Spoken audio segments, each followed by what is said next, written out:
Ms. Allison, Mr. Freeman, and Mr. Marchant. To my left, we have Mr. Boykin, Mr. Williams, and Mr. Woodall. Staff members that are present tonight are Mr. Joshua Downey, Mr. Joel Evans, Miss Andrea Malak, did I pronounce that correct? Malisic, yes.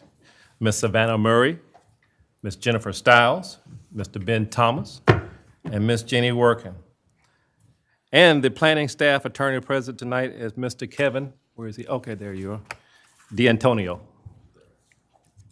And our attorney, Mr. Kevin Hugie, who is to my right. Because the hearing tonight is a public fact-finding meeting, we're in compliance with the Freedom of Information Act and South Carolina Code 6-29-70. 15 days prior to this hearing, an announcement was printed in the Post and Courier. A sign was posted on or near the designated property. A notice was mailed to the applicant or the applicant's representative, to the owners of the property within 300 feet of the property, and to parties of interest. Persons, interested parties, and the news media has requested declaration for this meeting and also have been notified. Board members, the meeting notes for November 1st, 2021, or the public hearing were mailed to you. Are there any changes? If not, can I have a motion to approve? Motion. Been motioned by Mr. Woodall. Do I have a second? Second. Mr. Nelson. Bring it to the vote. All those in favor of approving the minutes for November 1st, 2021, please raise your hand and indicate by saying aye. Aye. Any opposed? It's unanimous. Thank you. Our case ruling from this and any other BZA meeting are available to the public. Review and inspection during normal business hours at the Charleston County Planning and Zoning Department. The Board of Zoning Appeals is a quasi-judicial body that has final decision-making authority. Appeals on a zoning-related administrative decision.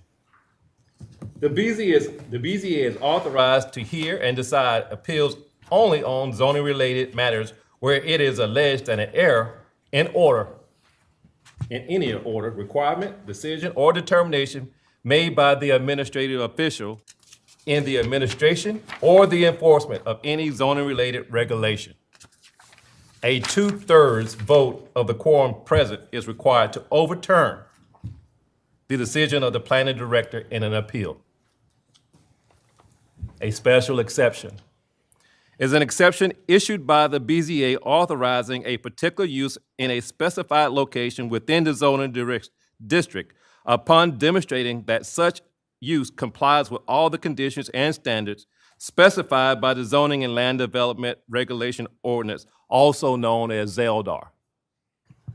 The BZA must find that the special exception request meets all 6 of the approval criteria for the ordinance in order to grant the special exception. A simple majority is required to grant a special exception. A variance. A variance is the relaxation of the BZA of the regulation for the ordinance where such action will not be in contrary to the public interest and where, owing to the condition particular to the property and not the result of the actions or the situation of the applicant, the enforcement of this code would result in unnecessary and undue hardship. And such variance is consistent with section 6-29-800 of the Code of South Carolina and Title 6, Chapter 29. The BZA must find that the variance request meets all 7 of the approval criteria of the ordinance to grant the variance. A 2/3 vote of the quorum present is required to grant the variance. Our purpose tonight is for interested parties to be heard in order to assist the board in gathering evidence pertinent to each case. If a member of the BZA feels the need for further information to clarify a case, the board has the authority to subpoena witnesses. It must be understood that the rules of your neighborhood or your subdivision are binding, and that we cannot take any action that would negate their jurisdiction over your property. In addition to your testimony, our board has been presented with information submitted by staff, by the applicant, submitted by the applicant or the applicant's agent for each case. This information is now considered evidence and is entered into the permanent record of this body. It is assumed that it is complete, true, and accurate. In addition, we have been presented data assembled by staff for the purpose of clarifying the location, the application's effect on surrounding properties. Our board is empowered to approve with conditions, or to deny a special exception or a variance request. We are also authorized to defer a case should there be a need to obtain additional information. The BZA's final decision will be mailed within 10 working days of the public hearing.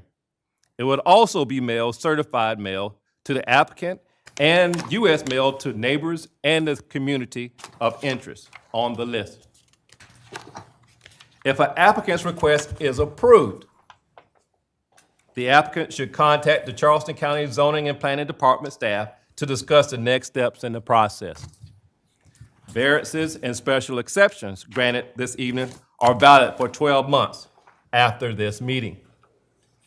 A one-year extension may be granted if construction or development has commenced or is being diligently pursued.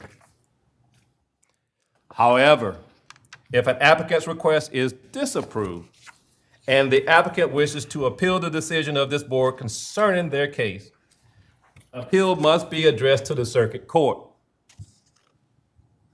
South Carolina Code -6-29-820 states that the appeal must be filed by the applicant within 30 days after the decision of this board is mailed to them. Failure to file the appeal within the time limits the court of its jurisdiction to hear the matter. Because this is a quasi-judicial body, everything said in this meeting tonight must be complete, true, and accurate. All information provided to the BZA is considered evidence, and this board may certify contempt of court if false statement is either made in writing or orally. Each person who wishes to address the board will be sworn in by the BZA secretary before providing testimony or evidence. In order to expedite this procedure, those wishing to speak to this body, at this time I ask that you will stand and the secretary will administer the oath. Would you stand at this time if you... You can please stand and raise your right hand. I will say the oath and you will say I do. I swear to tell the truth and nothing but the truth I do. Thank you, Ms. Working. I will now call each case by case number. Staff will present facts that are pertinent to each case limited to 5 minutes. I would then call the applicant. The applicant will state his or her name and current address for the record before presenting testimony that is pertinent to the case limited to 5 minutes. I would then ask all those who speak in either support or in opposition of the case, and they will follow the same procedure for identifying themselves. Limited to 2 minutes. The applicant, will then have a chance to reply to the opposition limited to 2 minutes. And then the BZA will make a motion to close each case to the public.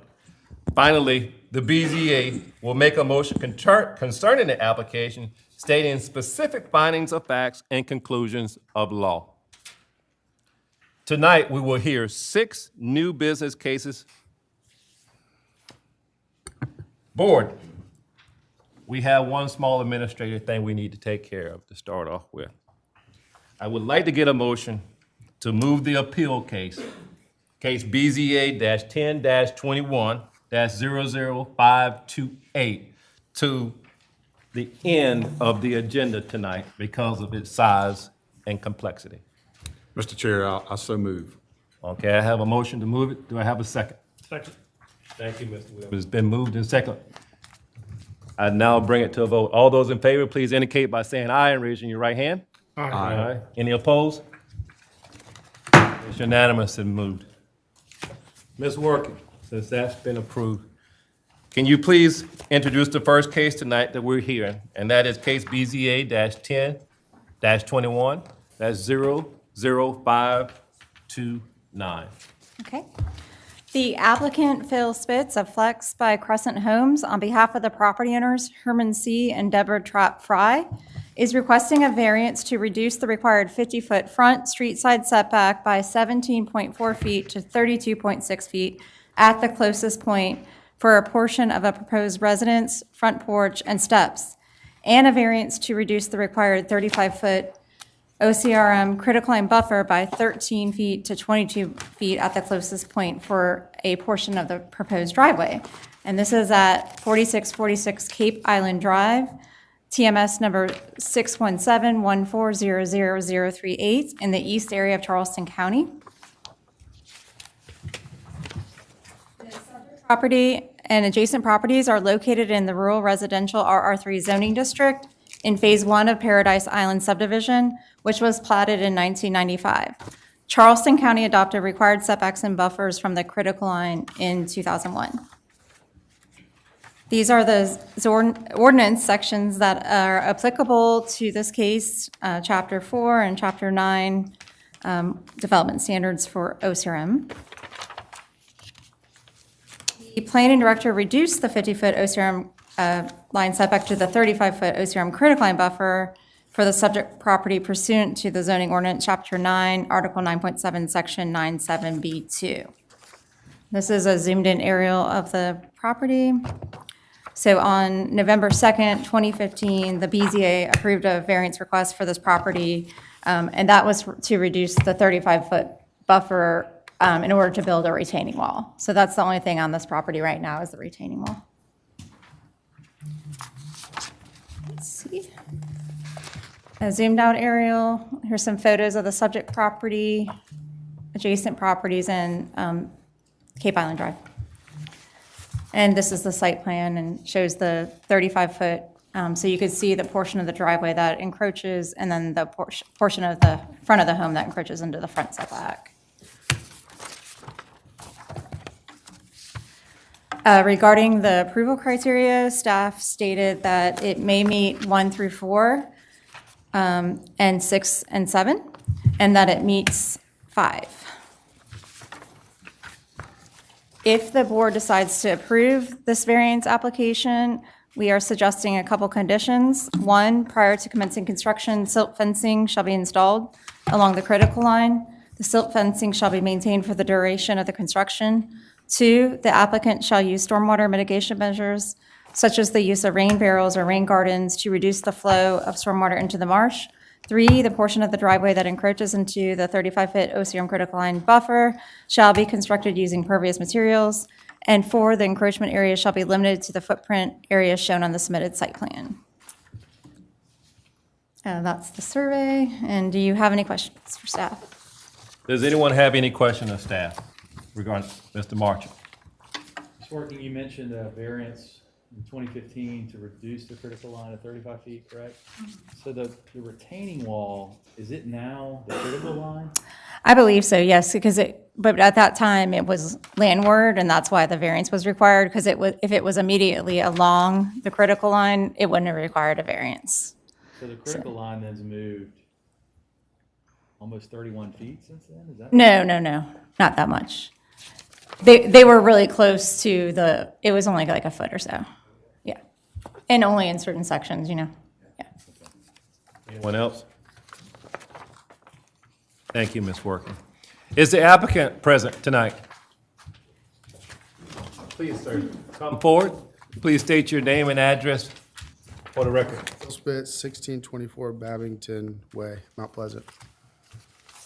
Please tell us why we should approve your application, sir. Yeah, so it's an odd-shaped lot.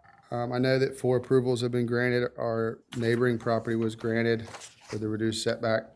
The biggest thing, if you look at the lot, it compared to other lots in Paradise Island, and we're building a few in there, Most of the lots are larger lots. They're over an acre. This lot's much smaller, so it's hard to work within the setbacks. One thing I didn't provide is, we've tried to customize house floor plans to meet the ARB requirements. So you have to build a 2,800 square foot home per the ARB. So we've tried to customize floor plans to meet that, and we can't because of the setback. So I had a few renderings here of what we've done. But that's the biggest thing. If you could build a smaller home, you could use the lot. But since you have to build a 2,800 square foot home, you can't use the lot. So I think what we're asking for here is, the lowest amount of a reduction to allow us to build the home we need to build. You have a diagram. I've got 4 sets of these that show custom floor plans. If you would hand it to Ms. Murray there, we'll disseminate this with the rest of the board and give us a moment to look at it. All right, thank you. So let me ask you a question to start with. How do you represent this company, Crescent Homes? I'm the director of our Flex division. So I'm the director. A Flex division? Mm-hmm. Help me, what is the Flex division? We're a semi-custom division of Crescent, so we're the largest private builder in Charleston, and our Flex division builds about 75 homes a year. Okay. And so I'm a real estate agent, I'm a licensed home builder, and so this is a lot I'm purchasing from a lady in Myrtle Beach. She couldn't be here, but they also tried for many years to build on the lot, and they were not able to. Let's see if anybody has on this board a question for you. Anyone have a question for this gentleman? Yes, sir, Mr. Marchant. Mr. Spitz, thanks for being here. Is there any relief from the ARB in this community? I should have asked that question probably a million meetings ago because this keeps coming up, this area, but Yeah. any variance from the ARB to minimize the home size? I think Billy, Change zoning? not that I'm aware of, and I think Billy, the owner of Paradise Island, Billy Barnwell, him and Emma kind of manage the ARB, and they have their rules, but I have seen none that they're allowing any relief. Okay. That brings up a good point. If they're owning it and managing it, why wouldn't they make a relief like that in order to sell the parcel? Does anybody else have a question of the applicant? I'll just, actually, you answered, when I saw this, you answered my question. With the minimum size for the square footage, I was going to ask you, was it a single story or Yeah, multi-story? and that's a weak floor plan. Right. That's a very weak house. What, I was just going to comment that you had to go up to get the square footage, and that, I can And we see still that. can't get there even with that. And so we've really spent weeks, months trying to make this deal work, and we can't make it work. With the reduction, we can make it work.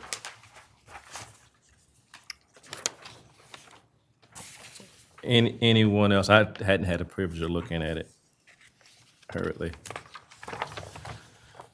What makes it weak? The bedroom sizes upstairs, they're very small. Yeah, The you're right kitchen about that. downstairs, we tried to throw the master off the left. We tried to use, the spacing allowed on the lot, and it's just an odd shaped home. Yeah, that is a small master, I grant you that. River, it's not good. But you have an elevator in this too. Bless you. Anyone got any questions about what he submitted? Did everybody get a copy? Chance to look at it? Any questions? Thank you so very much, sir, for you. your testimony tonight. Thank you. Do we have anyone else to speak in favor of this application tonight? Do we have anyone else to speak in favor of this application? Do we have anyone to speak in opposition for this application? You were speaking in opposition for this application? Okay. Anyone else? Going once. This case is closed to the public.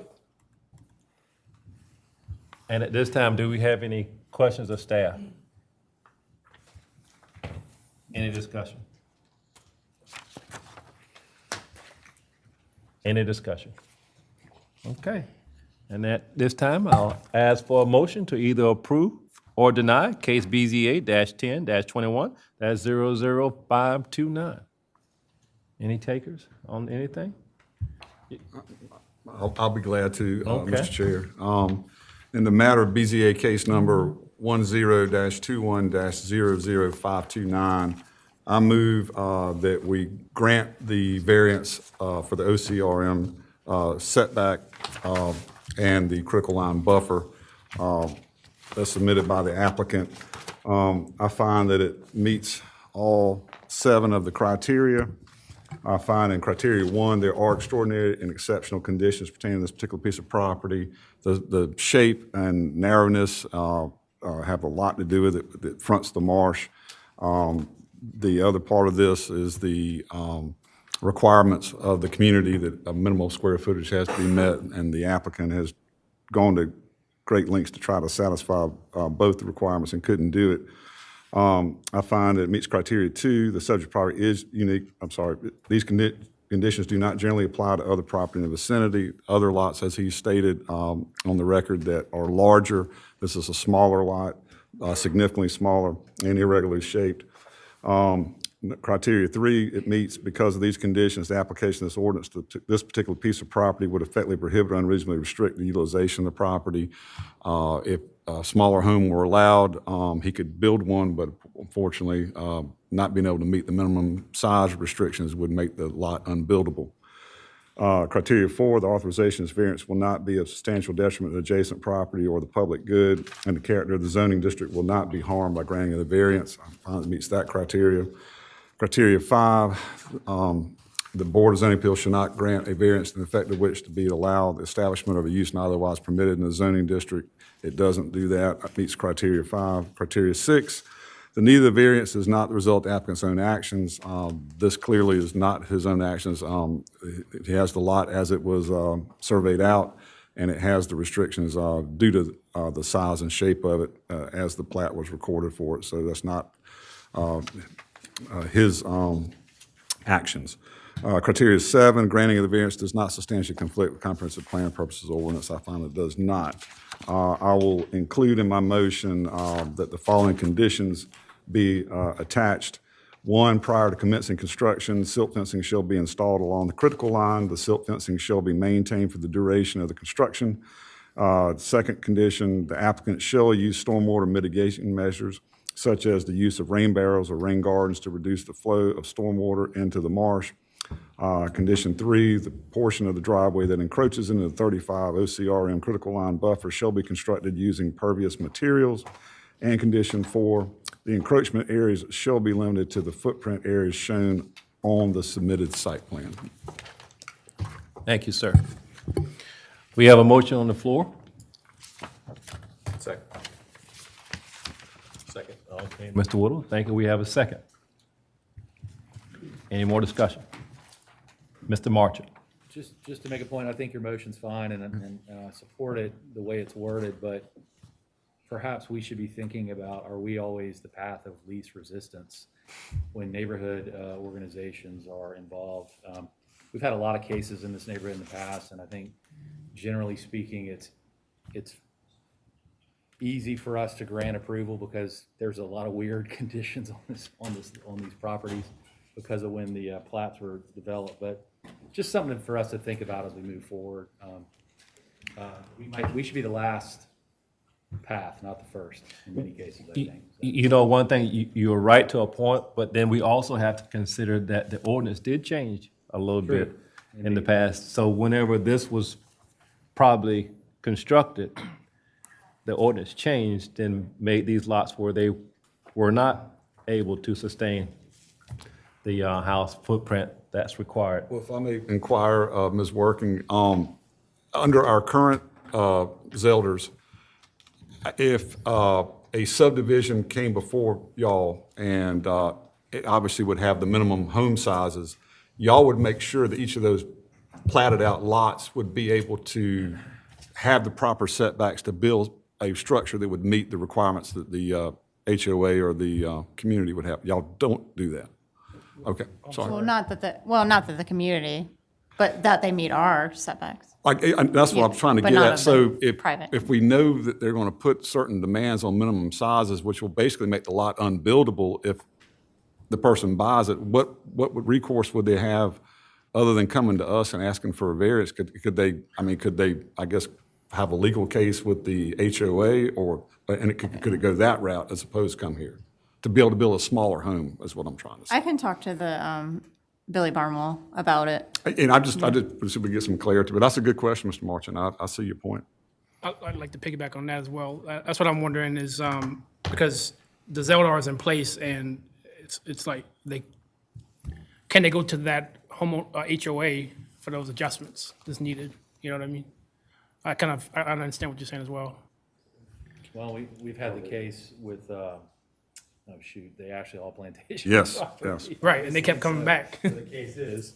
But anyway, I do respect the fact that Zeldar's changed since the original layout of this subdivision, but just something for us to be thinking about. Well, I think there also is a due diligence question or failure to disclose that someone buys a lot and then they find out they can't build a house because they can't meet the county's requirements or the community's requirements.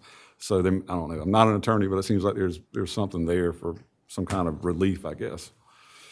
And here we are. Because on face it, it's not our domain that the lot requirements or what it is. But Any more comments? So at this time, we have a motion on the table that's been properly moved and second. Let's bring it to a vote. All those in favor for this motion, please indicate by saying aye and raising your right hand. Aye. Any opposed? There's one opposed. It carries. Thank you so very much. Sir, within 10 days, you'll get notification from staff letting you know the next steps to take in the process. Congratulations, sir, and good night. Okay, so our next case tonight is case BZA-10-21-005230. It will be done by Ms. Murray. All right.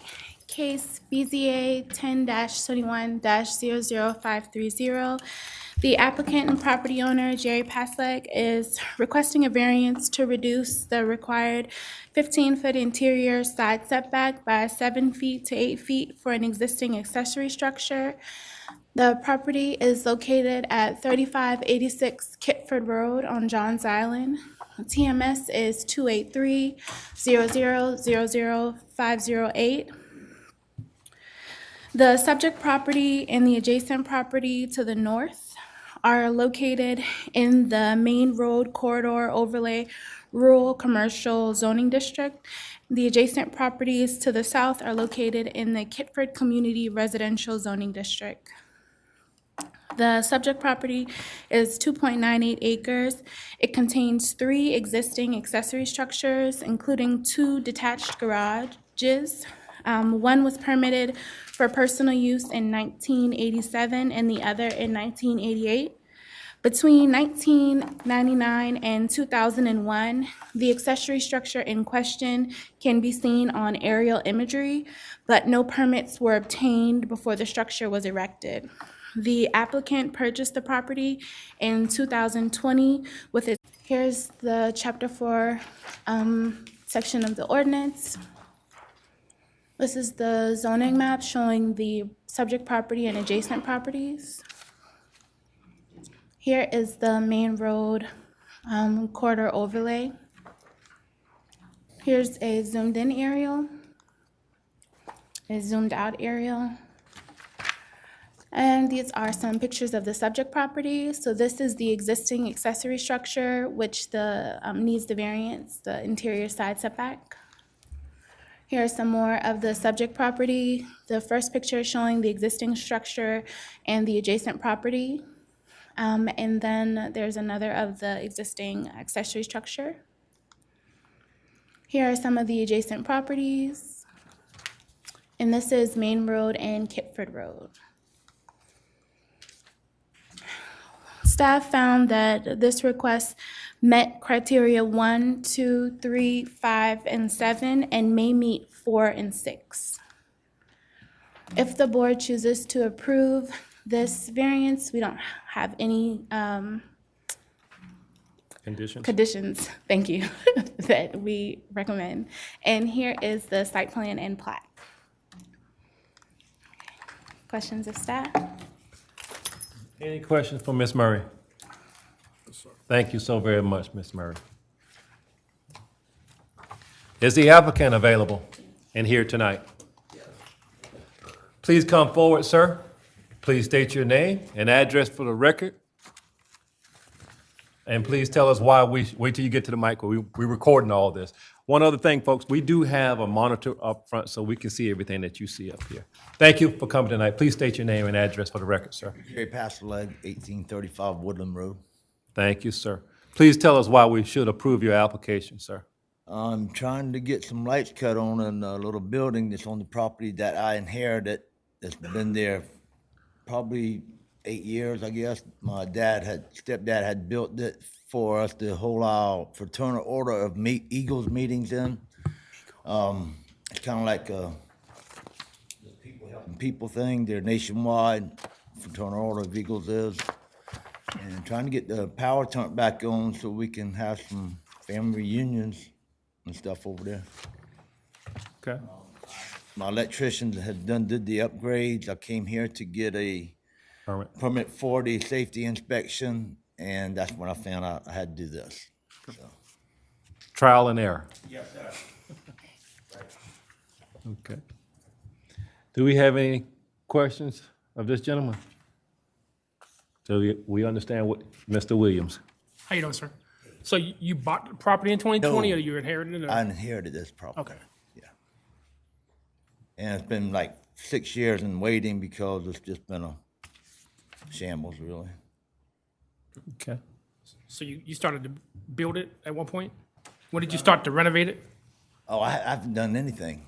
It's as is. We used to have our meetings there, and then after that, it got expunged. We used to have our family reunions and stuff there. And that's it, just a little meeting place. So when was it used last? Oh. 12 years? About 12 years? Yeah. Okay, thank you. Yes, sir. Mr. Pasley, how you doing this evening? Had the building ever had electricity to it until now that you're trying to put it in there, or are you just trying to upgrade the previous electrical? Yes, sir. It was up and running. My dad's been dead about 6 years now. Okay. It was up and running until probably a year after he passed, and then with everything going on the property, because it actually sits on 10 acres, and 3 of it I inherited, and then somebody else got the other piece. So you were just trying to do the right thing by pulling your electrical permit and going by the books, and then that's when you discovered that the building was unpermitted? Yes, sir. Okay. I guess. Sure, that's all I got, thank you. Anyone else on my right? Thank you so very much for your testimony tonight. Okay, thank you. Yes, sir. Do we have anyone else to speak in favor of this application? Do we have anyone else to speak in favor of this application? Do we have anyone to speak in opposition to this application? Do we have anyone to speak in opposition? Very good. This case is closed to the public. And at this time, does any board member have any questions of staff regarding this application? Okay. If not, may I please have a motion to approve or deny case BZA-10-21-00530? Mr. Marchant? In the case of BZA-10-21-00530, I move to approve, and that all seven criteria, because it meets all 7 criteria. Criteria 1, there are extraordinary and exceptional conditions, certainly because there's not a side setback, a rear setback from this property, and he has some interesting side setback conditions. I believe that request meets that criteria. These conditions do not generally apply to other property in the vicinity. It's unique, being on 10 acres, then subdivided into 3, and whatever's left, 7, I suppose. And certainly because the existing structure is already in place. These conditions do not generally apply to other property in the vicinity. Criteria 3, because of these conditions, the application of this ordinance to the particular piece of property would effectively prohibit or unreasonably restrict the utilization of the property. It would require the property owner to move or demolish the structure which he found through an inheritance. So that is a special condition, and therefore it meets this third criteria. Criterion 4, the authorization of a variance will not be of substantial detriment to the adjacent property or to the public good, and the character of the zoning district will not be harmed by granting the variance. Again, this structure has been in place for quite some time, and it does not create a detriment to the property or adjacent property. We haven't heard from anyone opposed to or with exception to that, so it does meet this criterion. Criteria number 5, the Board of Zoning Appeals shall not grant a variance, the effect of which would be to allow the establishment of a use not otherwise permitted in the zoning district, to extend physically a non-conforming use of land, or to change the zoning district boundaries shown on the official zoning map. The fact that the property may be utilized more properly should a variance be granted may not be considered grounds for variance. It meets this criterion because it is not trying to do that or physically extend a non-conforming use of land. It meets criterion 6. The need of the variance is not the result of the applicant's own action. As the applicant stated, he inherited the property for which the structure was already in place, and so I believe it's not the result of his own actions. In criterion 7, granting of this variance does not substantially conflict with the comprehensive plan or purposes of this ordinance. And that is my motion. Thank you, Mr. Marchant. Do we have a second? Second.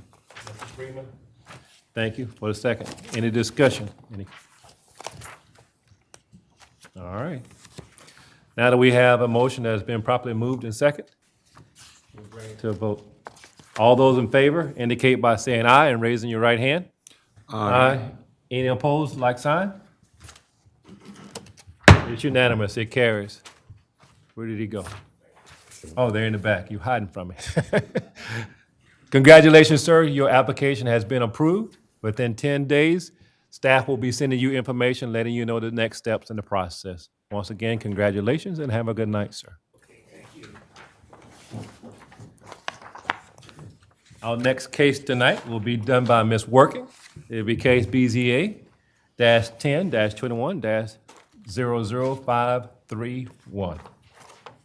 The applicant, John Romano of Drafted Architecture LLC, on behalf of the property owner, Jeff Klein of CBC Marshwin LLC, is requesting a variance to reduce the required 50-foot OCRM critical line setback and to reduce the required 35-foot OCRM critical line buffer at 1402 Marshwin Island Road, TMS number 628000072 in the east area of the county.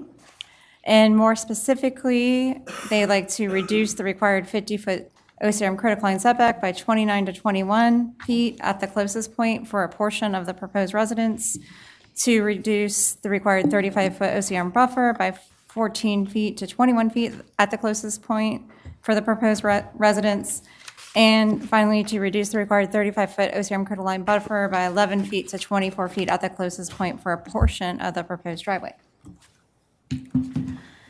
The subject property and surrounding properties are located in the rural residential RR3 zoning district, and this requires a 50-foot front setback, a 15-foot side setbacks, a 30-foot rear, and like I mentioned before, a 50-foot OCRM and 35 from all the critical areas.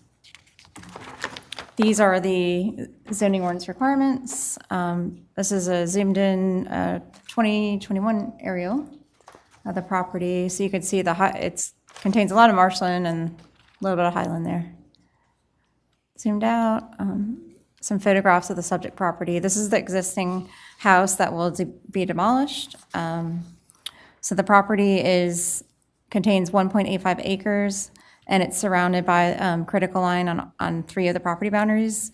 It contains an existing 1,882 square foot non-conforming single-family home that was built in 1984 prior to OCRM setback and buffer requirements. And again, we adopted required setbacks and buffers from the critical line in 2001. Some other photographs, there's a live oak that's pretty close to the existing structure here. Of the property, the southeast and southeast, southwest, and the adjacent properties. On July 10th, 2006, the BZA approved a variance, and that was case number 1979-V, to build a proposed 32 by 16 or 512 square foot addition. And that's this plan here, shown in yellow, and was the addition that was approved. And it went up to 21 feet to the critical line at the closest point.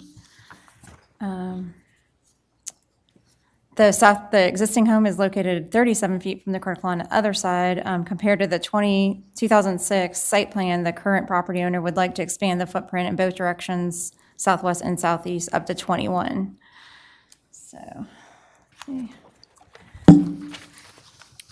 And so on this map, our site plan, sorry, the yellow highlighted is the existing 1984 structure. The pink areas are the areas of the house that encroach into the buffer.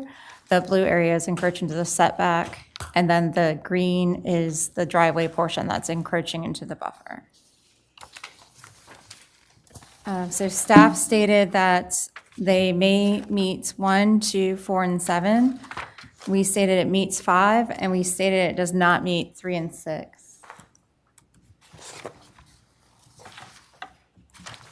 If the board decides to approve the variance, we have a couple conditions. 1, prior to commencing construction, silt fencing shall be installed along the critical line. The silt fencing shall be maintained for the duration of construction. 2, the applicant shall use stormwater mitigation measures such as the use of rain barrels or rain gardens to reduce the flow of stormwater into the marsh. 3, the encroachment area shall be limited to the footprint area shown in the submitted site plan. 4, the existing trees and vegetation along the southern property boundary shall be maintained.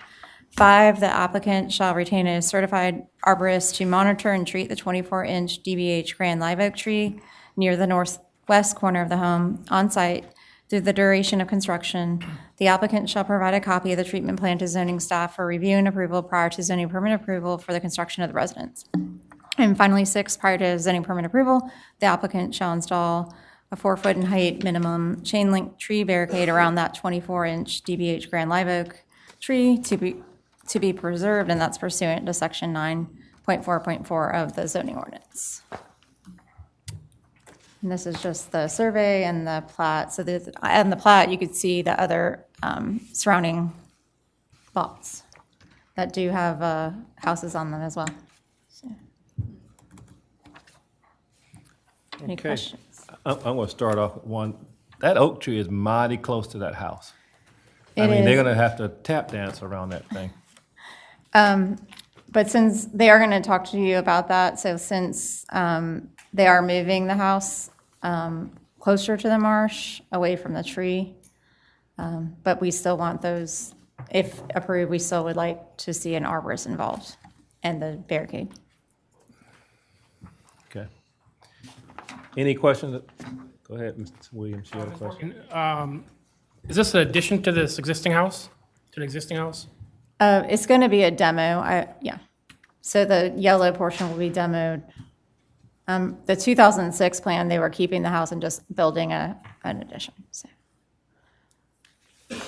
Any other questions? Thank you. Is the applicant here and available? Very good. Please state your name and address for the record, please, sir. Romano, address is 507 Cecilia Cove Drive, Charleston. You're a little taller, so just take my mic there and pick it up so we can hear you clearly.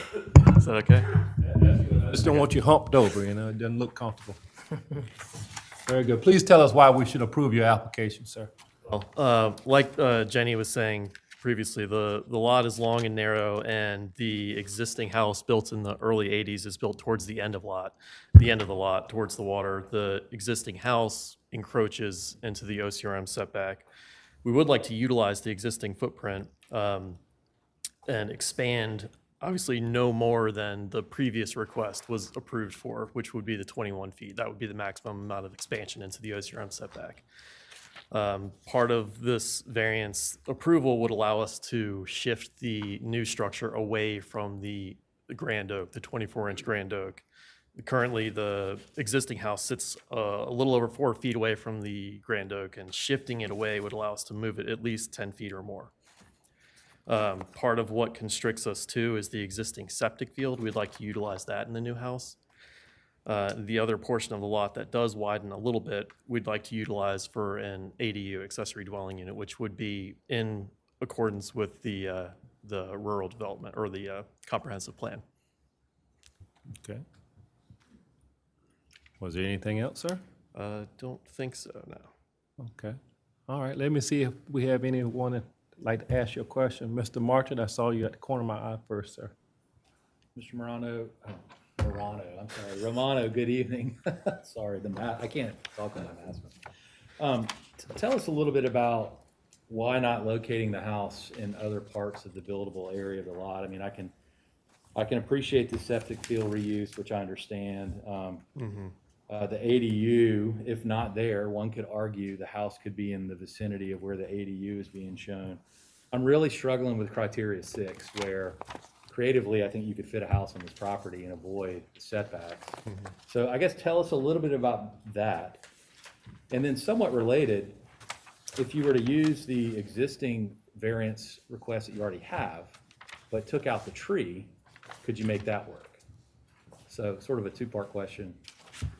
Have at it. I'm sorry, I'm not sure I understand when you say they use the previous variance. So you already have approval, I believe, from a previous request, right? So that approval, and granted in 2006, had since expired. Okay. So that's part of why we're wanting to sort of see if we could reinstate it to a degree, to obviously go no further than the previous approval was given. Right. So let's stay on that for a minute. If you were to stick with the previous approved variance back in 16 or 6, sorry. 2006. 6, thank you. Could you achieve what you want to achieve without, or probably while tearing out that live oak, I would assume, is that correct? Correct. So the previous variance was essentially for an addition on the western side of the property. But again, not going any closer than 21 feet, which is why we would just be asking for the maximum to be at 21 feet.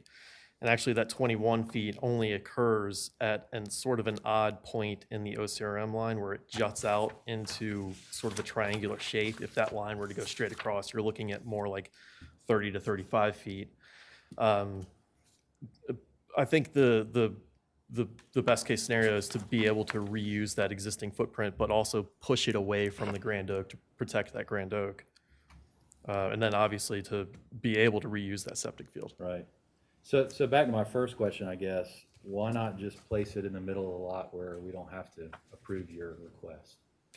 Well, one, I think the better portion of the property is where the existing house is placed.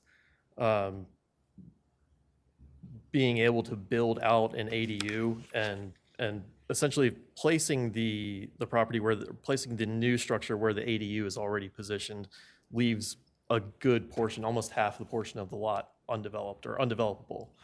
And also, like Jenny said, the amount of marsh forward of that property is pretty significant compared to the neighboring properties.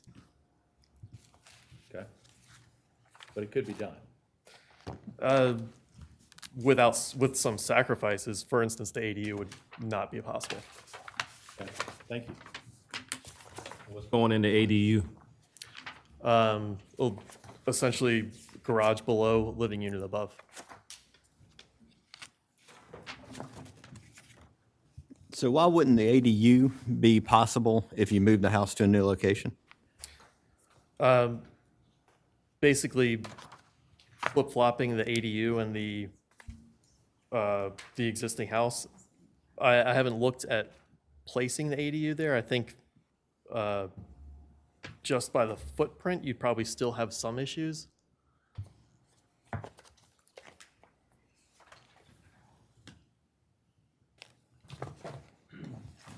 Is the footprint going to be the same as the space that you have now, the current footprint of the house?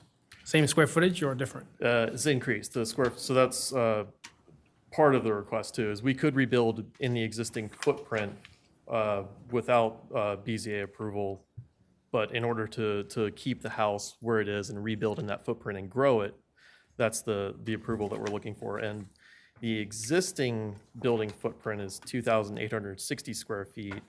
We're proposing an expansion to 4,900 square feet, a little over 2,000 square feet of expansion. And the existing house is, conditioned square footage of the existing house is 1,880 square feet. Mr. Yes, sir. I'm just gonna, I guess, echo Mr. Martian. I'm hung up on the criteria 6 as well. I get that y'all are gonna demo the existing house and build back, but it's the additional square footage that you want is requiring you to have to come here and based on the design plan that y'all have chosen. And ordinarily, it wouldn't be anybody's business, but I guess in this case, the fact that you're adding 2,000 more square feet, which is, about 40% more house. I still, it goes back to criteria 6. I mean, but for the scope of the size of the building, you wouldn't have to ask for the variance. And I guess I'm kind of with Mr. Martian on that. I hadn't been able to work my way around meeting criteria 6. Because you could certainly build back in the same footprint or modify it such that if you wanted to get away from the tree to some extent. But that's just where I'm at with it right now. Somebody maybe can convince me otherwise, but that's my biggest hang up right now. Well, I guess what sort of expansion would be approved or would be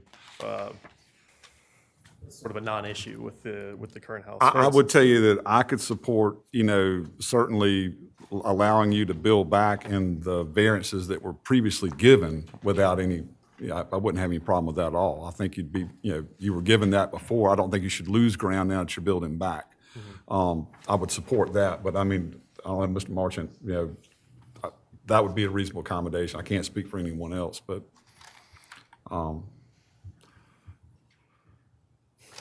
Yeah, I'm kind of. Mr. Williams? Yeah, I was gonna make a comment that I'm kind of where you guys are as well. So, is this a first floor plan or a second or two-story plan? It would be two-story. So even with the 2,000 square feet or whatever the previous square footage were, would you still do two stories? Or With the previous, yes, we would be. okay, so the 3,000 or 4,000 plus square feet, that's for a two-story home, or one-story home? The existing home, you mean? Yeah, what's existing right now? Is it one story or two-story? It is a single story, I believe. Yeah. And you plan on building a two-story house? Yes. And single-story house-wise, what's the square footage for that currently? Do you know? The conditioned square footage, 1,880. 1,880, okay. The footprint, 2,860. Because it's two floors right now, or it's one floor right now? Footprint. Deck okay. space and conditioned space. Okay. Yeah, because I'm kind of, those are my questions. Those are my only questions I have. Thanks. Any more questions on my left? Mr. Wardle? Any on my right?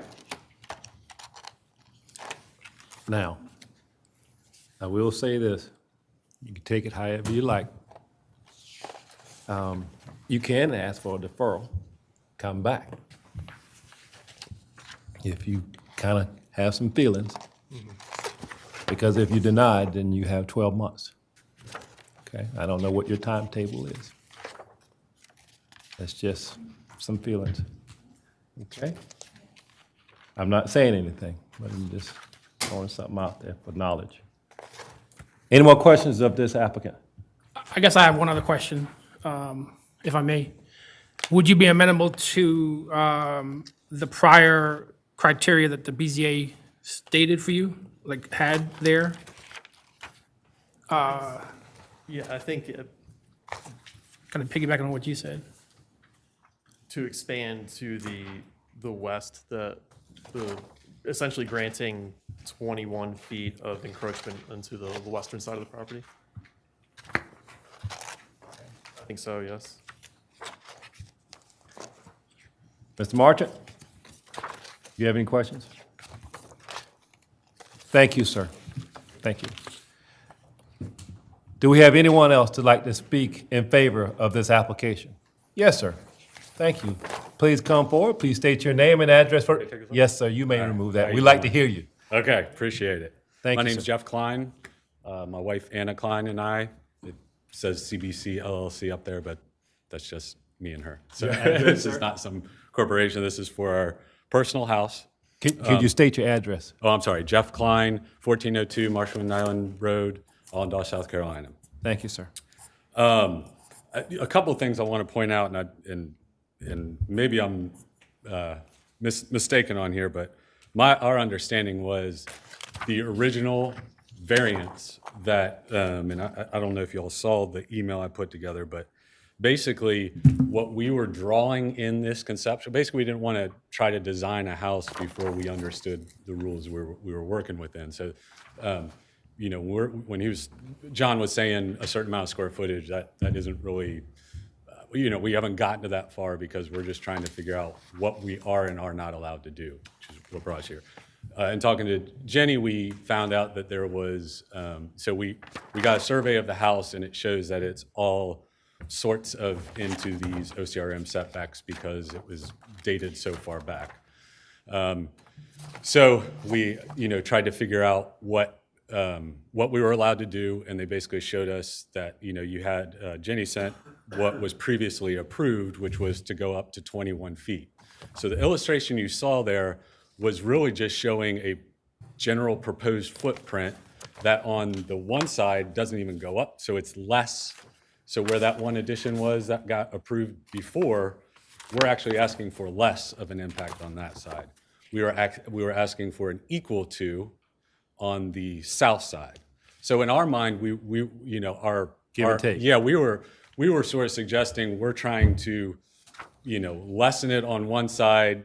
And again, if you said it needed to be 24 feet on the south side too, instead of 21 that was previously approved, that wouldn't be a big deal. We thought we were just trying to reinstate a previously approved appeal. So it's a little bit different than I guess we understood it. So just so you understand, the drawing was to show that we weren't going any further than what had already been approved. That was our intent. And then, at the same time doing that, we were, you know, the root system of the Grand Oak that's at the front stairs is pretty heavily impacted already.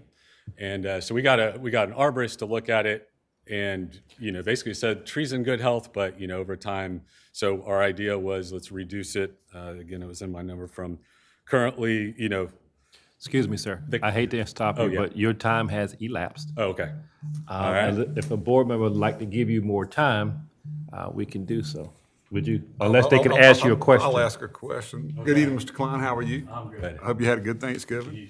I guess, in responding to your, I guess, analogy that you were going to try to give up some of the previous measurements of the variance that you already had by shifting the house. When I look at the existing house and I look at the proposed footprint, you're gaining substantially more In area. square footage, yeah.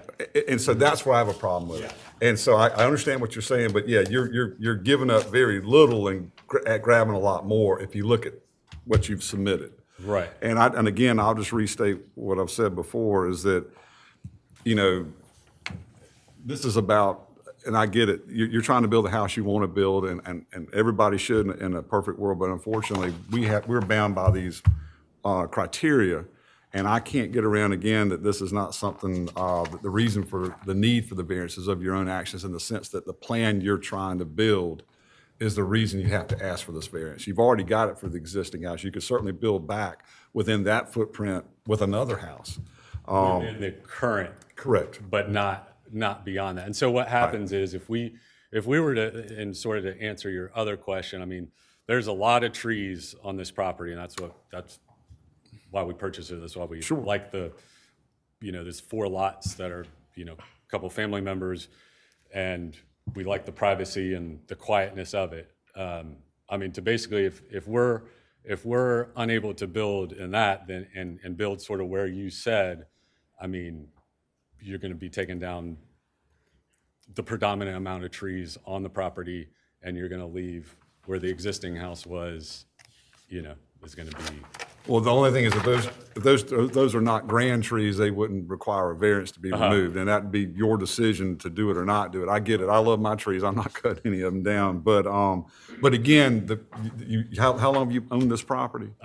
Year and a half. Okay. So, and you walked it and looked at it, so you kind of knew what you were getting into when you bought it. And so again, I still can't get around criteria 6. And I'm sympathetic. Nobody wants to tell anybody no up here, but Yeah, I mean, I guess the question is, what is different from the previous, you know, what was approved before? it's the as amount opposed to of encroachment you're asking So for would now. that be reconsidered if the amount was in more proportion? You know, I guess that's, without us, we weren't specifically basing, I didn't know that was specifically what you looked at.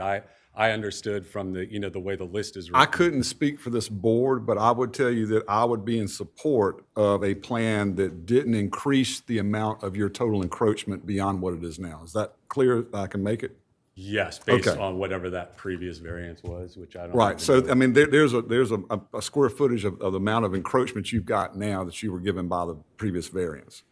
If you shifted it and it didn't encroach any more square footage wise, or any further into, should I say, beyond where you are now, that would be, I could see like for like there. I could see balance. This, not so much. Yeah.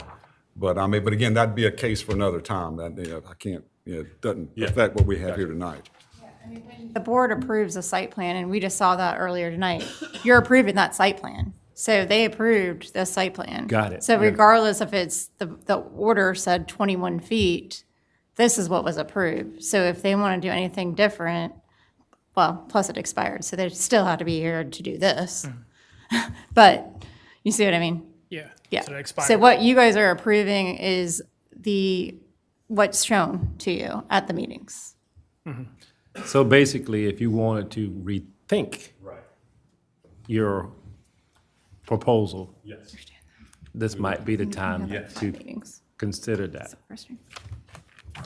Yes, I would like to. Yes. So- If I have the authority to do that, I don't know. This is your property. Yes. This is your application. So at this time, you would just make the statement that I would like to remove this or rescind, defer, thank you, this case at this time until you could come back and meet with staff. And then you may not have to come before this board. Okay. I would like to defer this case. Case BZA -10-21-00531. Yes, sir. Very good. Is that good enough? All right. Thank you so very Thank much, you. sir.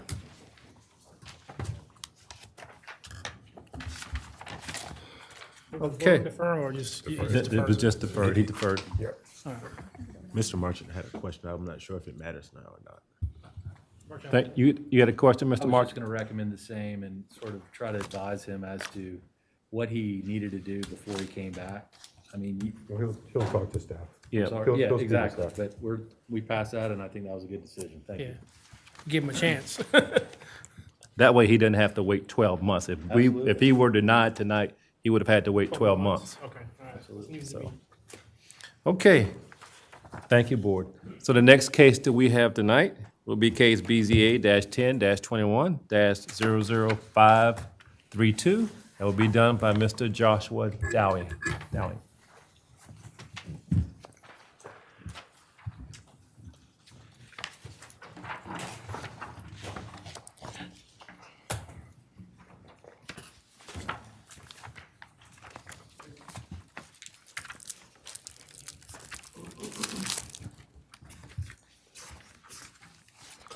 Okay, BZA case, 1021-00532. The applicant and property owner, Augustus Miller of Miller Properties of Charleston LLC, is requesting a special exception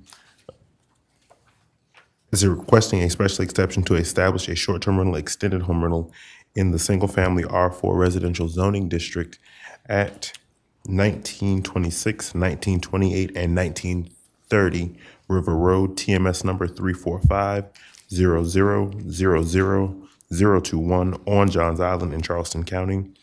The subject property and all surrounding properties are in the R4 Single Family Zoning District.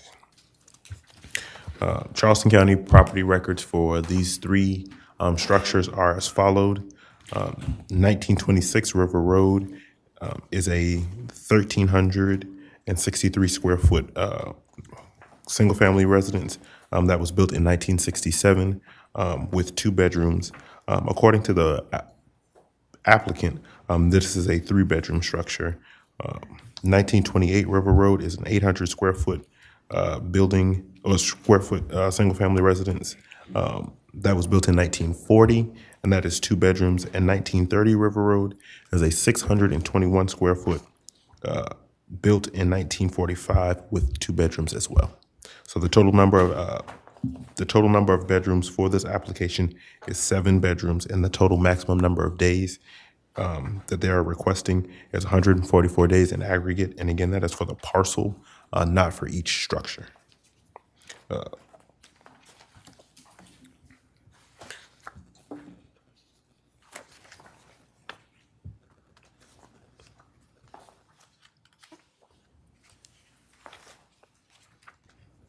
That is the definition of short-term rental. That is the subject property. That is a zoomed-in aerial of the subject property and a zoomed-out aerial of the subject property.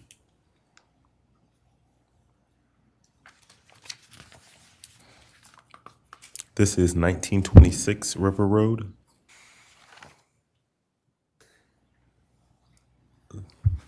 That is also 1926 River Road. In the corner there is 1928 River Road. And that is 1930 River Road. These are some of the surrounding properties.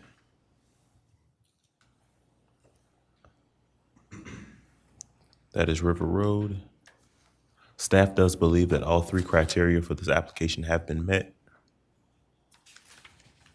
The Board of Zoning Appeals may approve with conditions or deny BZA case 1021-00532, the special exception to establish a short-term rental, extended home rental in the single-family R4 zoning district at 1926, 1928, and 1930 River Road, TMS number 345-0000-021 on Johns Island in Charleston County, based on the BZA's fact-finding, unless additional information is deemed necessary to make an informed decision. In the event that the board decides to approve the application, the board should consider the following recommendations by staff. Prior to the zoning permit's approval, the applicant shall complete the short-term rental property limited site plan review process.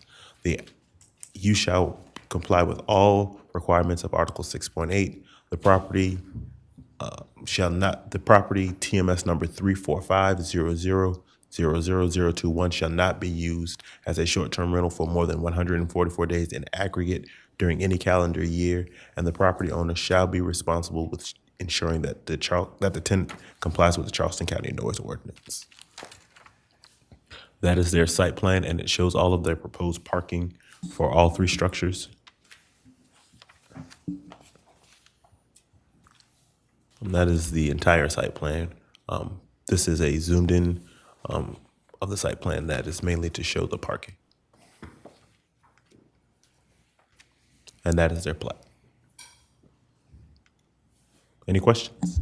Mr. Dan, just, I guess, to confirm, they can do the limited home rental without BZA approval, correct? If they are owner occupied, they can. Okay, owner occupied, okay, all right. Any other questions for Mr. Dowling? Thank you, sir. Is the applicant available? Please, sir, come forward. Please state your name and address for the record. And then also, please tell us why we should approve your application, Mr. Miller. Name is Augustus Miller, live at 1071 Brownswood Road in Johns Island. I purchased this property 6 months ago. At the time, my fiance was in school at MUSC, and she was doing rotations in and out of town. it was impossible for her and her fellow students to find month-to-month housing coming in and out on a non-typical education schedule. That's what I would like to do here on a month-to-month for professional students and use the 144 short-term rental days as fill-in for the vacancy days. I think this property would be a good candidate. All three of the bordering properties have no occupants to be disturbed by any kind of noise or traffic of that type.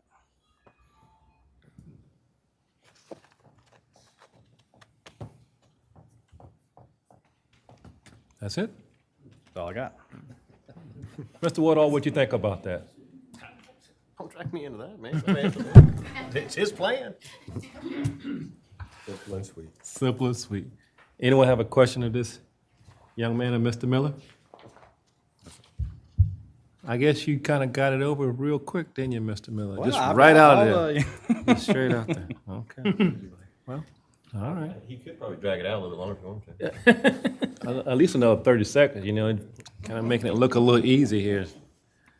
Okay, well, Mr. Miller, thank you. The board didn't have any other questions of you, sir. Thank you very much. Thank you. Do we have anyone else to speak in favor of this application? Do we have anyone else to speak in favor of this application?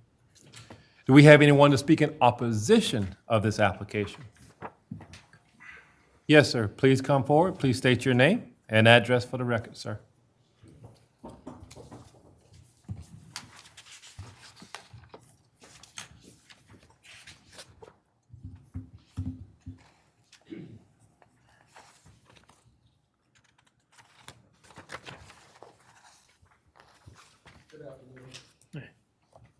Good afternoon. We can only do one at a time.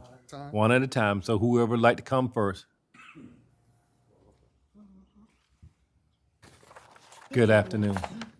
My name is Georgiana Bauncom Gilliard, and my property. Please state your address, please, Ms. Gilliard. 833 Minnie Street, Charleston, 29407. My property is adjacent, according to the map that was sent to me. And Can we pull that up, somebody, please? If Joshua, thank you. Uh-oh.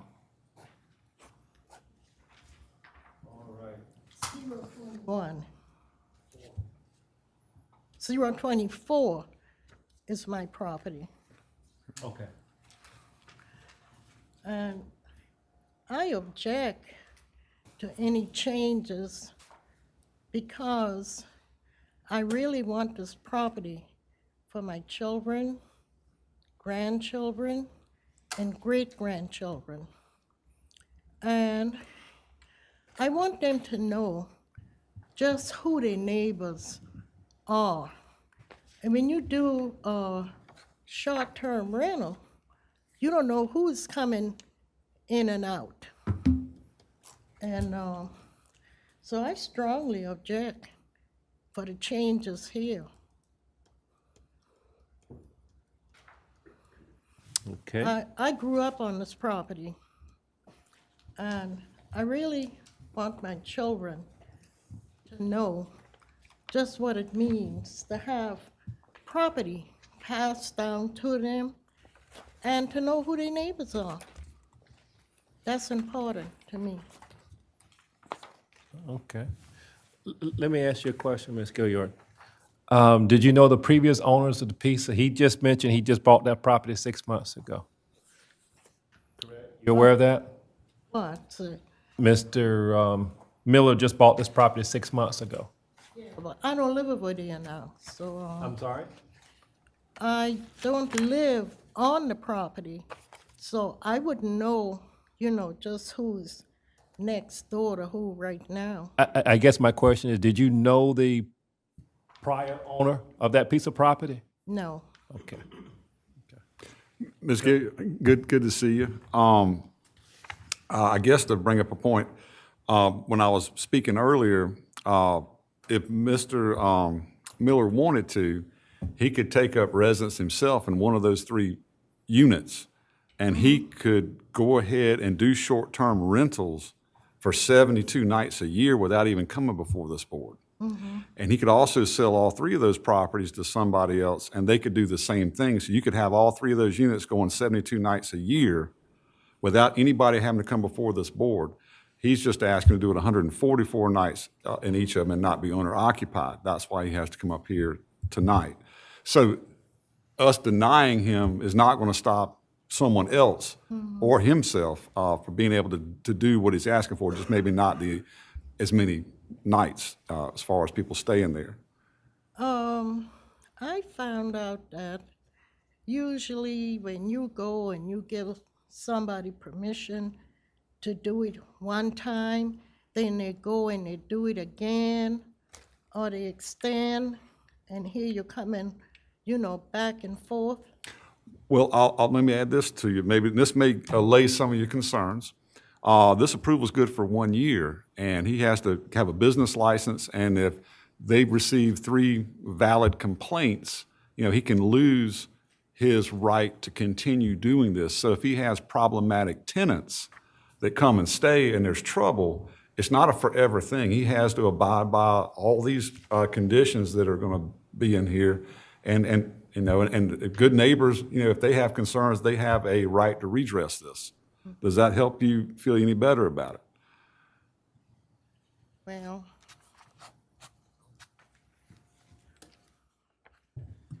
not really. Okay. Well, I'm sorry, but I just wanted to let you know a little bit more about it because it's not just as open and shut as this. I just strongly object to this. Yes, ma'am. Okay. Yeah, thank you. Does anyone else have a question, Ms. Gilliard? Thank you so very much. We have anyone? Thank you, Ms. Gilliard. Do we have anyone else who'd like to speak in opposition of this application? Sir, you were coming?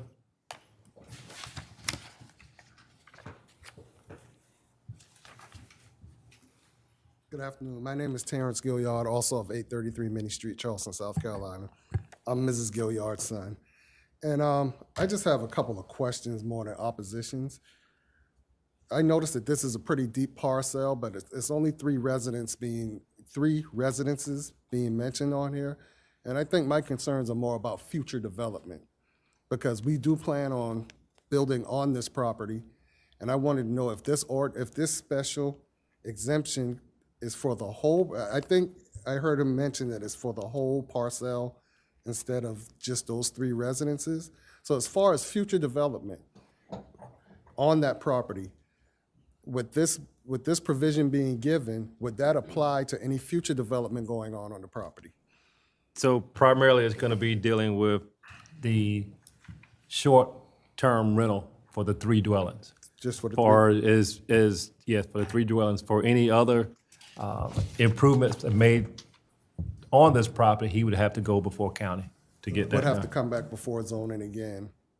If He would have to more- take the necessary precautions and steps to make any improvements on it. So if he were to build another building on it or any structure, he would have to go through the necessary channels to get that approved. If I may add, Mr. Downey, R4 is 4 residential units per acre. Per acre? That's correct. Okay, and how many acres is this particular piece of property? Maxed out on density, though. They These are okay, so non-conforming. that was where I was going. Yeah, So these are non-conforming. He may not be able to build any more units. He may have built all he can put on that piece of property. So your concern about more units may not be one at all, if that helps. If they were to subdivide it, if they can subdivide it, then there would be more units, but then it would be a different tax map number. This would just pertain to this tax map number in these 3 buildings. So. Does that? That answers my question. And his extended home rentals only for these Only for the 3 existing ones. residents- If for the he existing were residents. able to build another house, he'd have to come back and get one for. He would have to meet with staff, in other words. Okay. Okay? All right, thank you. No more questions. You had a question? Okay, go ahead. Thank you. Do we have anyone else to speak in opposition of this application? Do we have anyone else to speak in opposition to this application? Mr. Miller, you have the right of rebuttal at this time, if you like, sir.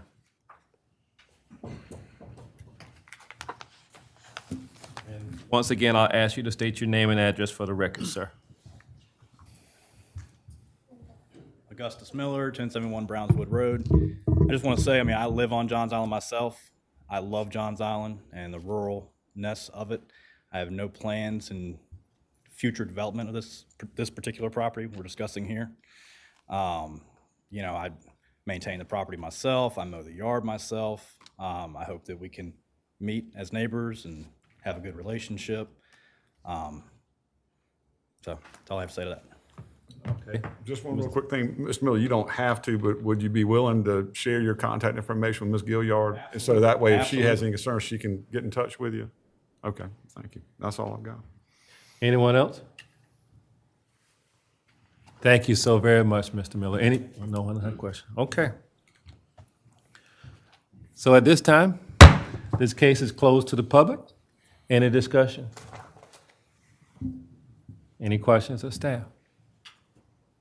Then at this time, I'd like to get a motion to either approve or deny case BZA 10-21-00532.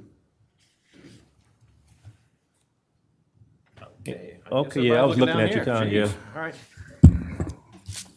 You gotta earn your sub, man. All right, special exception, BZA 10-21-00532. I move that we grant the special exception. It is compatible with the existing uses in the vicinity, and it will not adversely affect the general welfare. I mean, it's been used as rental property in the past. So it meets criteria 1. Criteria 2, 682, adequate provision made and exists for such items as setbacks. The applicant's actually in limited site plan review as it is, but I think it makes that criteria, it does meet that criteria. And the 6823 complies with applicable rules, regulations, and laws, standard and ordinances, including but not limited to the conditions of zoning. As I stated before, the good folks at the county are going to make sure that he's in line with that. So meets criteria 3. That is my motion. I would include the 4 recommendations. Prior to zoning permit approval, the applicant shall complete the short-term rental plan limited site plan review process. Number 2, the use shall comply with required Article 6.8, and the property TMS number 34500000021 shall not be used as a short-term rental for more than 144 days in aggregate during the calendar year. And number 4, the property owner shall be responsible to ensure that the tenants comply with the Charleston County noise ordinance. There is my motion. Thank you, Mr. Woodall. Do we have a second? Second. Mr. Martin, I heard you, saw your hand first. All right. That being a second, at this time, any question, discussion? This time, we'll bring it to a vote. All those in favor of the motion, please indicate by saying aye and raising your right hand. Aye. Any opposed? It's unanimous, it carries. Mr. Miller, congratulations. Within 10 days, you'll get information from staff letting you know the next steps in this process. Once again, congratulations, sir, and good night, sir. All right, we're moving along quite quickly. Very good. Our next case tonight will be done again by Mr. Joshua Dowling. It is case BZA 10-21-00533. It's all yours, sir. The applicant, property owner P. Lang, is requesting a special exception to establish a short-term rental, extended home rental in the single-family R4 residential zoning district at 3543 Old Ferry Road, TMS number 285-1500019 on Johns Island in the St. Andrews area of Charleston County. The subject property and all surrounding properties are located in the single-family R4 zoning district. The property contains a 1,364 square foot single-family residence with 3 bedrooms that was constructed in 1959 per Charleston County records. Staff conducted a site visit on November 4th, 2021. Short-term rental requirements. Definition of short-term rental. That is the subject property.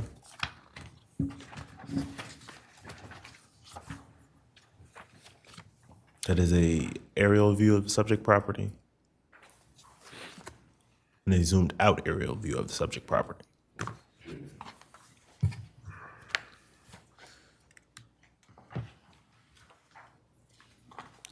Showing the proposed parking, adjacent properties,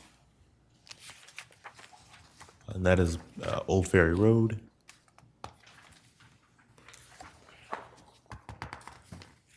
Staff does believe that all three of the criteria for this case have been met.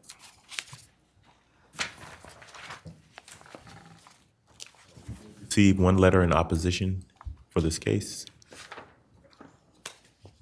The Board of Zoning Appeals may approve with conditions, or deny BZA case 10-21-00533, special exception to establish a short-term rental, extended home rental in the single-family R4 zoning district at 3543 Old Ferry Road, TMS number 285-1500019 on Johns Island in the St. Andrews area of Charleston County, based on the BZA's fact-finding, unless additional information is deemed necessary to make an informed decision. In the event that the board decides to approve this application, the board should consider the four following recommendations by staff. Prior to the zoning permit's approval, the applicant shall complete the short-term rental property limited site plan review process. The use shall comply with all requirements of Article 6.8. The property shall not be used for more than 144 days in aggregate, and the property owner shall be responsible for ensuring that the tenant complies with the Charleston County Noise Ordinance. That is the site plan. Plat. Any questions? Any questions for staff? Once again, thank you, sir. Is the applicant available? Yes, sir. Please come forward. Please state your name and address for the record, and please tell us why we should approve your application, sir. Yeah, Perrin Lang, and I live at 716 Angus Court, Mount Pleasant, South Carolina, and I apologize for my croaky voice. I hear you quite well. Yeah. You're doing well. We've owned this home for 14 to 15 years, and we originally purchased it as a second home or a weekend place. And initially, we used it a fair amount, and over the years, several of our children, when they were sort of a state of transition, actually lived there. But as time's gone on, we've used it less and less. And of course, they have their own living situations now. And basically, with insurance, taxes, everything else, of course, as you all know, it gets worse every year. And so from a financial standpoint, it just didn't make sense to continue to own this property. Our children really liked the property, and they said, what can we do maybe to hang on to this property? We considered a conventional rental, which of course would not give them access, or selling it, which certainly would not give them access. So the plan we came up with was perhaps short-term rental. When it's not rented, then they would be able to actually use the property and everything. So that's the background on the property. I certainly understand people in the neighborhood would probably have concerns about this situation. And, we've spoken to several of the neighbors, and I think we have good relations with them. We've given our contact information and told them if, when this property is rented, if there's anything going on that they think we should know about, feel free to contact us. I think we also have a set of house rules that are pretty good. For example, all occupants must be at least 25 years or older. There's a quiet time from 10 at night to 7 in the morning. Parties, events are not allowed.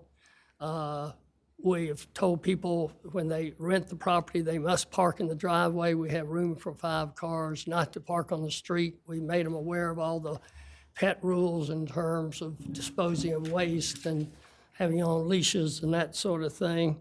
And I think that's pretty much it. I think that covers everything. So we tried to be respectful of the neighbors and the people in the neighborhood, just as if, it would be affecting us and everything. So pretty much that's all I really have to say. I will say that while we've been waiting for this approval, we have done a limited time, I guess it's 30 days minimum rental. And actually, we've had a pretty good response to that. We've had people at the medical university being treated, stay there for 3 or 4 months and that sort of thing. And actually, if we can cultivate that sort of clientele, that's really what we prefer over real short-term rentals because it's a lot less work and aggravation for us. But, you know, we like to have a backup plan because who knows, it's gone well so far, but that could change, so. Thank you. Okay. Mr. Pearson, let me ask, Mr. Lang, excuse me. Have you had any complaints from your neighbors? No. No? Okay. That's a good thing. And Yeah, I are think you personally managing the rentals, or you have one of your children that's managing the rentals for you? Our son, who's here, David, does most, but we're involved. My wife and I are involved, but he does most of the hands-on and everything. Well, you're very fortunate, Yes, Mr. I am. Lang, to have a family that participates Yeah. and works with you on that. Yeah, to answer your question, we've actually had neighbors come up to us and say, you know, we met the people who were staying there for 3 months. They were really nice and everything. So we've had positive feedback from these people who've rented the house. Well, good. You shouldn't see any of your neighbors back behind you then, right? Hope not. Okay. Let me see if any of these board members have a question. Mr. Lang, I just wanted to comment that I think that was just a well thought out and well prepared and diligent presentation you made. And it looks like you dotted all the I's and crossed all the T's. Well done. Thank you. Thank you. Anyone else have a question of Mr. Lang? Thank you so very much, Mr. Lang, for your time tonight and your testimony. Thank you. Yes, sir. Do we have anyone else to speak in favor of this application? Do we have anyone else to speak in favor of this application? Do we have anyone to speak in opposition of this application? Okay, one at a time, please.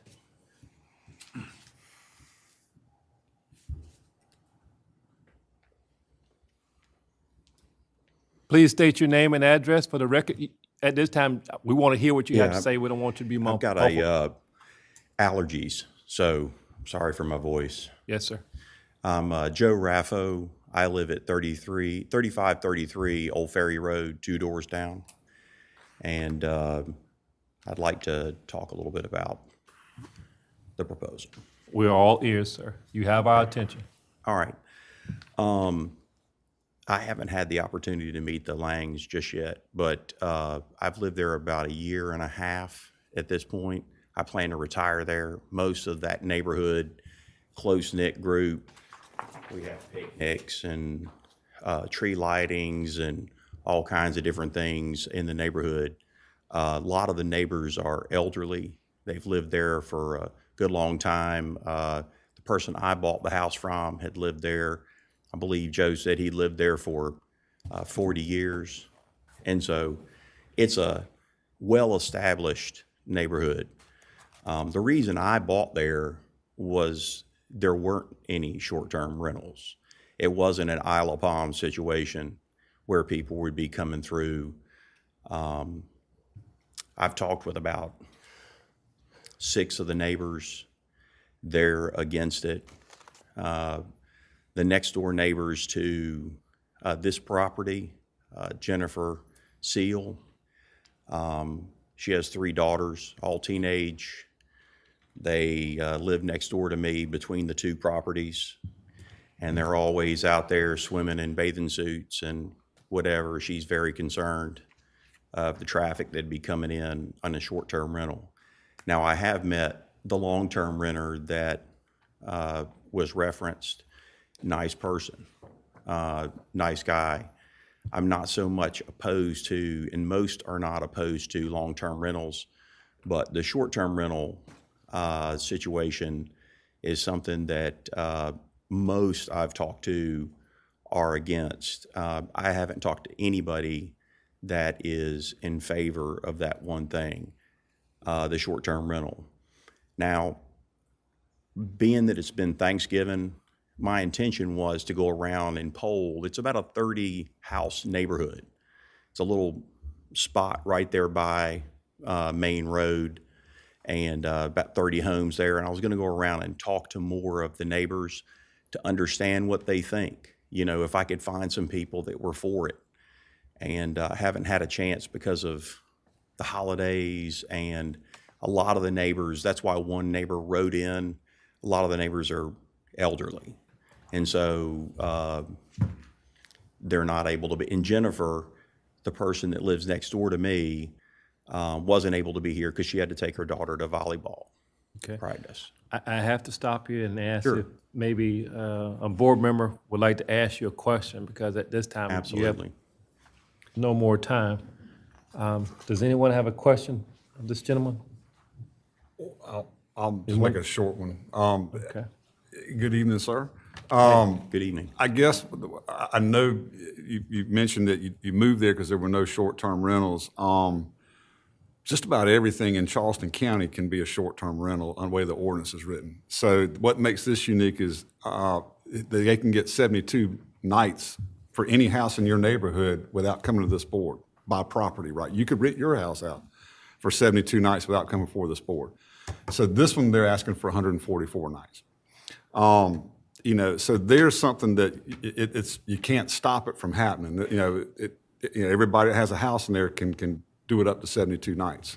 So Mr. Lang has offered up that he's willing to provide his contact information to anybody that would have it, so that y'all would have a direct line to him if you had an issue that was a disturbance or anything that was, you know, not going well. And he has to get this, renew this every year. And so if he's not meeting all the guidelines and things that are in place, he can lose the privilege of doing it. So it's not like this is forever. Okay, so there's right to redress here. It's not like, you know, so if there becomes problems that are substantiated complaints made, you know, he can have it, it's gone for a year, and then he has to reapply. So I'm just passing that along to you, but this one case isn't going to stop short-term rentals from being in your neighborhood. Oh, I understand. To address, I understand. I'm aware of that ordinance and the way it's written, and I would say I agree with you. It's kind of if somebody wants to live within the ordinance and do that, there's nothing that we can say. It's the 144 days that most people have a rough time with, and to their credit, they did try the long-term rentals first, and I would love them to try to dedicate more time to try to make that work instead of short-term rentals. A lot of property out there, a lot of, it's like I said, it's a well-established old neighborhood. Everybody knows everybody. Well, I'd offer this as a little bit of solace should the board approve this. You know, Mr. Lang's certainly not what we see a lot of, are people go out and buy the house for the sole purpose to immediately rent it out the 144 nights. At least in this case, he's been a long-term owner, spent a great deal of time in that community, his children have, so he certainly has ties to that area. So not that that's going to allay all your concerns, but I think he made a really good presentation. It sounds like he wants to do it the right way, and I was moved by, you know, his presentation. But sorry, you know, that this is something you may not agree with, but we heard you loud and clear. All right, Yes, good. sir. Hold on one moment. Anyone else have any questions? Thank you so very much for your testimony tonight, sir. Thanks for your time. Yes, sir. I saw another hand. Anyone else like to speak in opposition of this application?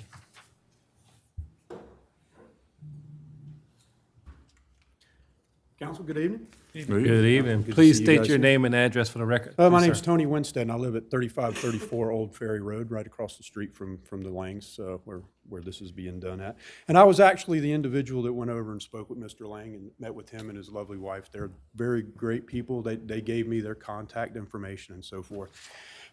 So I'm not really going to talk to you about opposing the zoning, because it's going to be what it's going to be. I hear you. You've said it 10 times in here already tonight. And I totally understand that. But what I want to talk to you real quick is about livability and suitability of the community, all right? I'm the new guy in there. We bought the house a year ago last November, moved in August. And as soon as we moved in, we noticed, and I came from Mount Pleasant to the rat race over there for the simple reason of coming to this really small community to where as soon as we moved in, we're having Memorial Day, you know, picnics, we're having coffees in the morning at the end of cul-de-sacs. you know, it is filled with elderly residents to where with short-term rentals, people don't know the people in the community, especially in a small community that's really just a circle. And I don't know if you've ever seen that area or been over at that area. But, you know, we have individuals, we have several kids that are at-home school kids that are in the neighborhood all the time. We have Miss Beth that uses her walker several times a day. But it's also one of those communities to where, you know, when Joe's not at home, you know, I'll take his trash out. When Jennifer's not at home, I'll take the trash out. Or, you know, we're all doing things for each other. And I can guarantee you out of I think it's actually about 45 homes that are in there, I know 90% of the people in the short time that I've been there, to include the Langs. And again, you know, very nice people, but they don't live in the neighborhood. So by not opposing this, what I think we're finding is we allow one, we allow another, we allow another. And kind of what we're looking for in this small-knit community of people that are close, you know, close-knit folks and neighbors, that's what we all strive is. I'm sure all of you sitting up there on the council want to know 90% of your neighbors that live around you. And I'm sure, you know, coming from Mount Pleasant, that didn't happen, I could tell you. So I'm really opposing this for the suitability and livability of the community, to where, you know, we're having a Christmas parade this weekend where the kids are making bicycles, you know, fixing them up and stuff like that. So really, we're trying to build a community, not a resort. And I think that's what I want to impose on council is that as long as we continue to allow these short-term rentals coming into our community, it's more of a resort because everybody wants to move to Charleston, right? Everybody wants to come down and party in Charleston. Now, I do know Mr. Lang says he has somewhat control, but at to what degree, to what level is that control going to end? 5 years, 10 years? This is my retirement home. This is Joe's retirement home. You know, this is not something that we want to continue to have people in and out. And see if I've missed anything. So we also have one or two people that are doing short-term rentals in the neighborhood that are not approved by this board. And so I can tell you several weeks ago when one of these short-term rentals had a party, there was 50 people walking up and down the streets, cars filled in the streets. Now, I know Mr. Lang said that, you know, he opposes that and he's got rules and regulations. But again, by allowing these to continue to come in, it's crippling the suitability and livability of the community that we all strive to have. So, done. Okay. I lost my clock, so I'm sorry, I probably went a little over. That's okay. Do we have anyone that has a question of this gentleman? Yes, Mr. Boykin. Real quick, I hear you loud and clear, and I've said this before also. We have the 3 criteria we have to go by, and if we find that they meet those 3 criteria, then the duty of this board is to approve it. If they don't meet them all, then we deny it. Sir, this is a formality. That's I understand. I have to do this. Well, no. If there is a legitimate something that we can put our finger on and say, yeah, it doesn't meet it, and we have in certain cases denied a lot of things up on this board. But what I was going to say to you is that in hearing you tonight, it looks like a lot of your opposition is to the whole short-term rental ordinance altogether, that people are allowed to do this in their houses because you feel that it's going to impact your livability. And your concerns might be better addressed with county council rather than this board, because we're confined to these facts in this case. So if it's the general policy or the presence of that ordinance that you object to, that might be a better avenue for you. I don't object to it. I just object to it in my neighborhood. I get that too. Not in your backyard. Just as if they were going to do it in front of your house, Right. you would probably have some objection. And the thing is, you know, unfortunately, a lot of these ordinances, they're county-wide, you know, so it's hard to, but these are at least try to address the various types of zoning. So there are some nuances in what's allowed in one zoning versus another. But I do have a question. Can you give us an idea how many houses are in your neighborhood and how many short-term rentals you've seen around there? So the main area of Shell Point proper is basically Old Ferry Road and Woodbridge Road, which is a circle. There's a couple offshoots, cul-de-sacs, and it's right under the Limehouse Bridge, if anybody's not familiar with it. So it's really kind of hard to get too secluded out of the area. You know, you'd have to accidentally go there. You know, we don't get a lot of traffic in there. So right now, you could go on one of the Airbnb sites and you can find 2 other houses in the neighborhood that are not zoned to be in there, that are not zoned to be able to have short-term rentals. And this is a lot of the wives working and getting on the computer and doing the research and stuff. Do you know like how many that. houses are in that neighborhood? By How many chance? houses? I believe it's about 40. If looking at the plot map, I was actually looking at it on my phone on the maps, and it looks close to 40, between 40 and 45. Okay. I live right down the road from you. I've been in that neighborhood numerous times. I'm well acquainted with it, so. I would add, if you do have other houses in the neighborhood that are being rented out on a short-term rental basis, to take that up with county staff. And they could deal with it appropriately and research and see if they're complying with 72 days or exceeding that, the amount that they're allotted to underneath the current zoning. That's the power of your tax dollar. Very good. Any more questions? Thank you. So very much. Do we have anyone else to speak in opposition to this application? Do we have anyone else to speak in opposition? Mr. Lang, you have the right of rebuttal at this time, sir. You're limited to 2 minutes, sir. Well, I don't have a whole lot to say. I guess, first of all, my feelings are hurt because some of these people mentioned I thought I had a good relationship with, and they'd never said a word to me about this. As I say, we're trying to cultivate these sort of greater than 30 days rentals, and if that comes to fruition, that's really what we want to do, not the real short term. But as I say, we need a backup plan.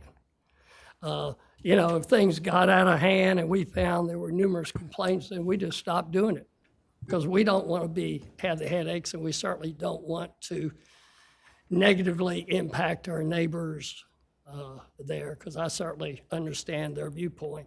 The other viewpoint is that long-term rental, we do some long-term rentals, and I'm talking about year after year, and those folks don't always work out well either. And I'm not sure you have as much control of those, particularly with COVID and some of the eviction laws and stuff like that. You may not have as much control, so they don't always turn out to be great neighbors, and they're going to be there more than a weekend or a week. Thank you. One moment, Mr. Lang. Do we have anyone that has a question on Mr. Lang before we finish? I just want to quick. Mr. Lang, you mentioned one of your sons may be handling the running of this property. Do you know whether or not they'll use something like Airbnb or some type of internet service like that? And are you aware that those folks that utilize that service, both the hosts that have the house and the guests that come, are all rated? And if they misbehaved or whatever, all that can be out there for prospective homeowner like yourself to look at as far as who you allow and not allow to come rent your property. Yeah, we're aware of that. Okay. Yeah, they can be blackballed. Sure. Okay. That's all I got. Very good. Anyone else? Thank you, Mr. Lang. Thank you all. Yes, sir. Okay. This case is closed to the public. Board members, do we have any questions, comments, discussion? Okay, none. At this time, I'd like to entertain a vote to either approve or deny case BZA-10-21. Mr. Freeman, I see your hand. Yes, according to case BZA 10-21-00533, according to criteria number 1, it's compatible with existing uses in the vicinity and will not adversely affect the general welfare and character of the immediate community. Criteria number 2, adequate provisions is made and or exist for such items as setbacks, buffering, including fences and landscaping to protect adjacent properties from the possible adverse influence in proposed STR use, such as noise, traffic congestion, trash, parking, and similar factors. Criteria number 3, complies with all applicable rules, regulations, laws, and standards of this ordinance, including but not limited to any use conditions, zoning district standards, and applicable STRT site plan review requirements of this ordinance. And in addition to that, we'd like the staff's recommendation. Number 1, prior to zoning permit approval, the applicant shall complete the short-term rental limited site plan review process. Number 2, the use shall comply with all requirements of Article 6.8. Number 3, this property shall be used as a short-term rental for not more than 44 days in aggregate during any calendar year. Number 4, the property owner shall be responsible for ensuring the tenants comply with Charleston County noise ordinances. Okay, we've heard this motion. Do we have a second? Mr. Freeman, just to confirm, it's a motion to approve? Yes. I second it, Mr. Chair. sorry. Okay. Very good. So we have a motion that has been properly moved and second. At this time, I'd like to, questions? This time, let's, discussion? All right, this time, let's bring it to a vote. All those in favor indicate by saying aye and raising your right hand. Aye. Any opposed? Unanimous, and it carries. Thank you. Mr. Lane, congratulations for getting your application approved. Within the next 10 days, a member from staff will let you know the next step in the process. And once again, good night. Ladies and gentlemen, at this time, we're going to take a 10-minute recess, and we will resume promptly at 7:01. Case number 1. 10 minutes, Mr. Dowd.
All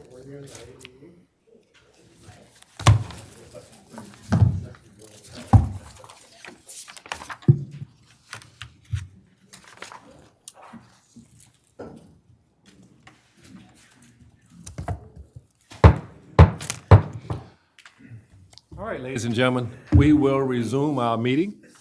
And the next case that we have, our last case for tonight, will be done by Ms. Working.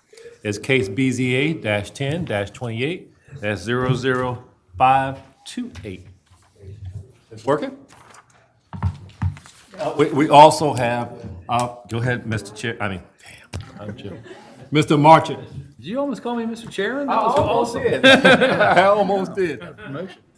Mr. Chairman, in the case of BZA-10-21-00528, I recuse myself based on a potential conflict of interest. Thank you. The chair recognizes your recusal. Thank you, sir. And happy holidays to everyone. Oh, you too. Yes, sir. Thank you. And you as, well, you can hang out in the lobby if you wish, or Yeah. you can go. Thank you. I know that's what you wanted He to finished, hear. he finished his training. Option 2. I was thinking about any other information that you might have had for staff, but you email it. Thank you, sir, and good night. Ms. Working? Okay, yes, so the public hearing order for appeals differs from variances and special exceptions, so I just want to take a little bit of time to go over this order. I'm just going to briefly introduce the case, and then the appellant presents his case first, and that's limited to 10 minutes. So I'm just introducing like the case number and what the request is, that basic kind of stuff. Then the BZA can ask the appellant questions before turning it over to the planning staff for their presentation, and that's limited to 10 minutes, followed by questions for staff. Next, the chair will call for anyone in support or opposition to his appeal, and those are limited to 2 minutes.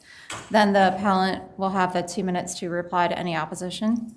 And then finally, the chair will close the case to the public, and a BZA member will make a motion stating specific findings of fact and conclusion of law.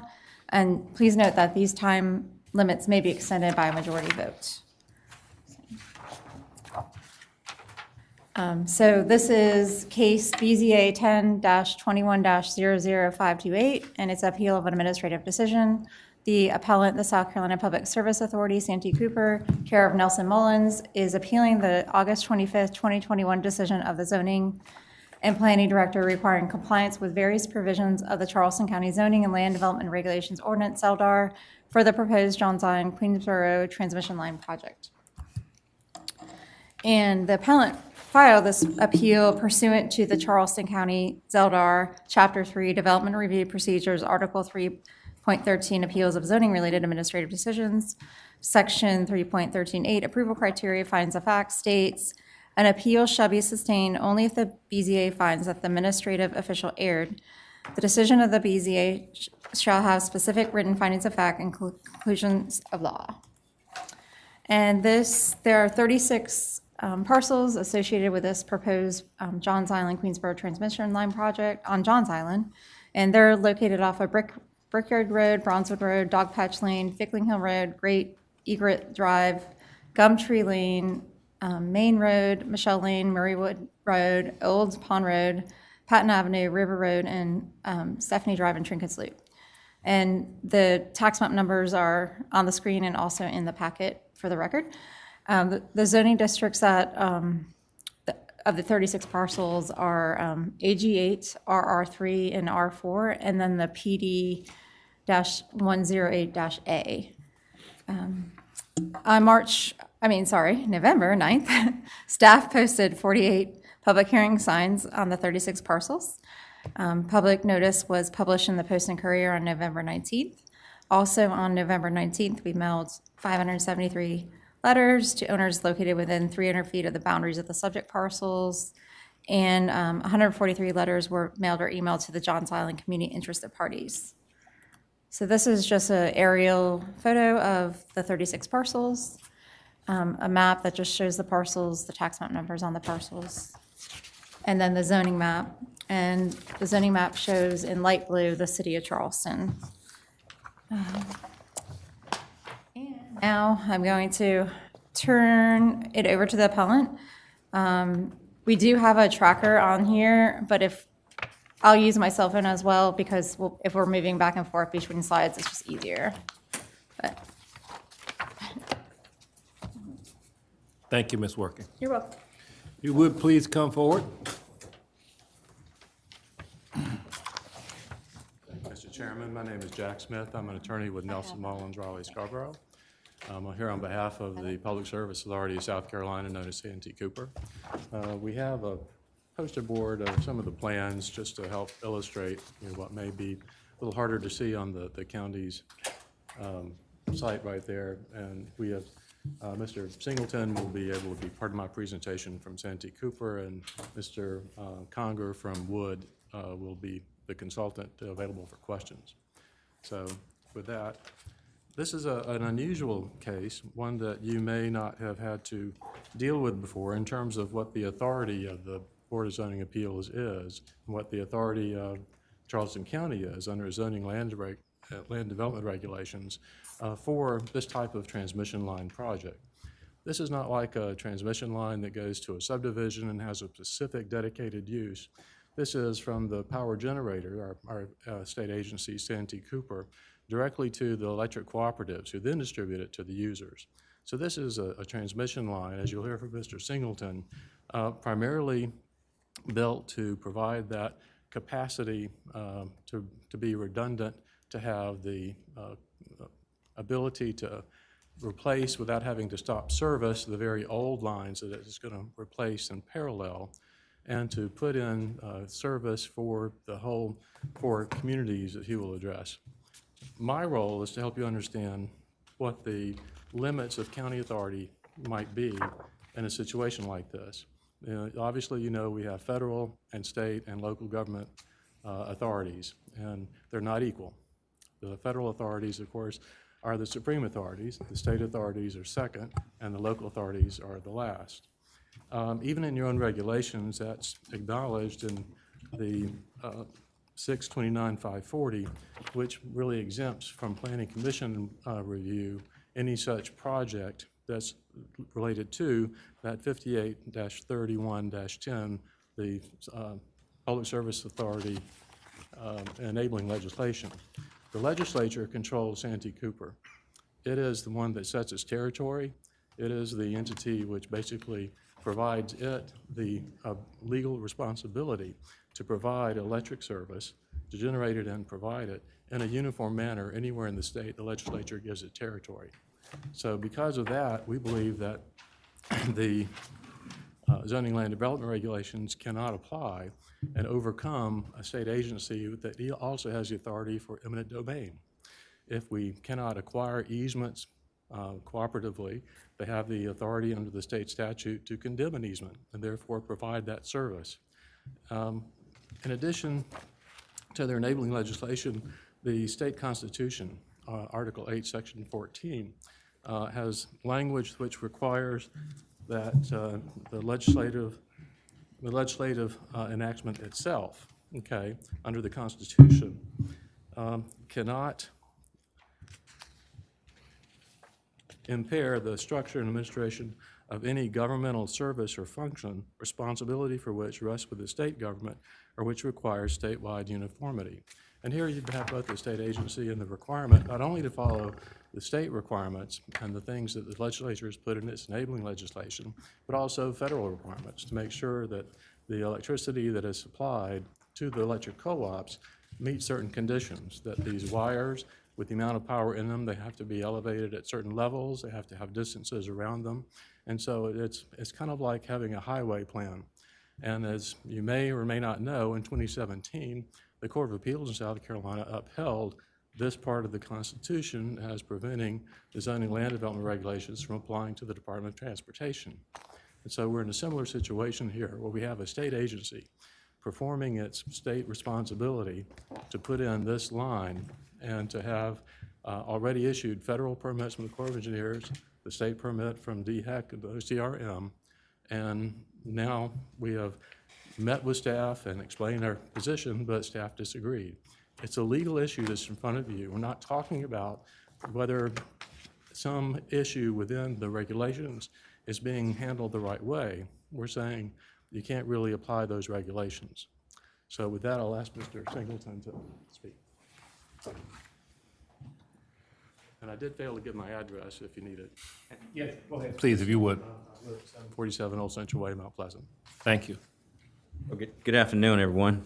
So my name is Arnold Singleton, and I reside at 624 Van Buren Drive, Somerville, South Carolina, 29486. And, and I appreciate you guys having me here tonight, and I am the Director of Power System Engineering and Control. And basically, that's just a big name to say that I manage the Energy Control Center, line design, and line construction. And so just tonight, I just want to kind of give you an overview of the project and mostly tell you the benefits of the project, the needs for the project, and how we did our due diligence to ensure that this project met all the requirements of the project and to address stakeholders' concerns. So this project that we're talking about tonight is about 5.1 miles, and it runs from Rushland Landing Road into our current substation. This line is built, 2.2 miles of this line is built on existing right-of-way, with 2.9 on virgin right-of-way. And bottom line, this project here is built to a different standard than the old wood poles that were out there now. And the wood poles that are out there right now are in total disrepair. I will tell you right now, we have about 12 structures right now that could collapse today. They're woodpecker eating. Some of them are rotted and termites. Anytime you deal in a marsh area like this, you're susceptible to those conditions with the type of structures that we have. The new structures in themselves will be steel, galvanized steel structures. And we've done all our due diligence to place those poles in such a way that it reduces the impact to property, to environment, and also we look at costs when we're doing consideration of that. Let's see here. Now, I would tell you that some you probably saw some comments that there's another 115 transmission line on the Johns Island that could serve that area. Well, that in fact is not necessarily true. There is a 115 kV line underbuilt on the 230 line. And so right now, currently, you only have one 230 line on the island capable of sustaining that substation. And to be clear here, that substation in itself serves Johns Island, Watermala Island, Kiowa Island, and Seabrook Island. So loss of that substation means that you have people in the dark, pretty much. And not for just hours, sometimes it could be for days.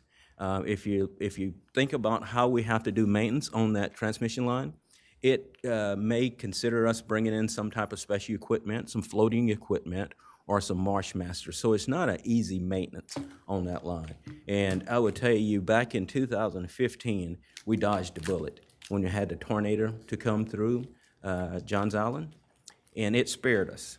Because if it would have taken that line out, we could have people in the dark for days. And so from a reliability standpoint, that is our job. I mean, we don't build transmission lines as an engineering project. We build it based upon reliability and up to NERC standards. So we are obligated by the state of South Carolina, as well as the North American Electric Reliability Corporation, to build reliable transmission to serve our customers. And so that is what we're doing. We have a planning group that does modeling. So they model these, they use the whole southeastern model to model these transmission lines. They use high-powered programs to figure out where the reliability problems are, where the constraints are, and where the future growth. And so right now, Johns Island is growing by leaps and bounds, whether you guys believe it or not.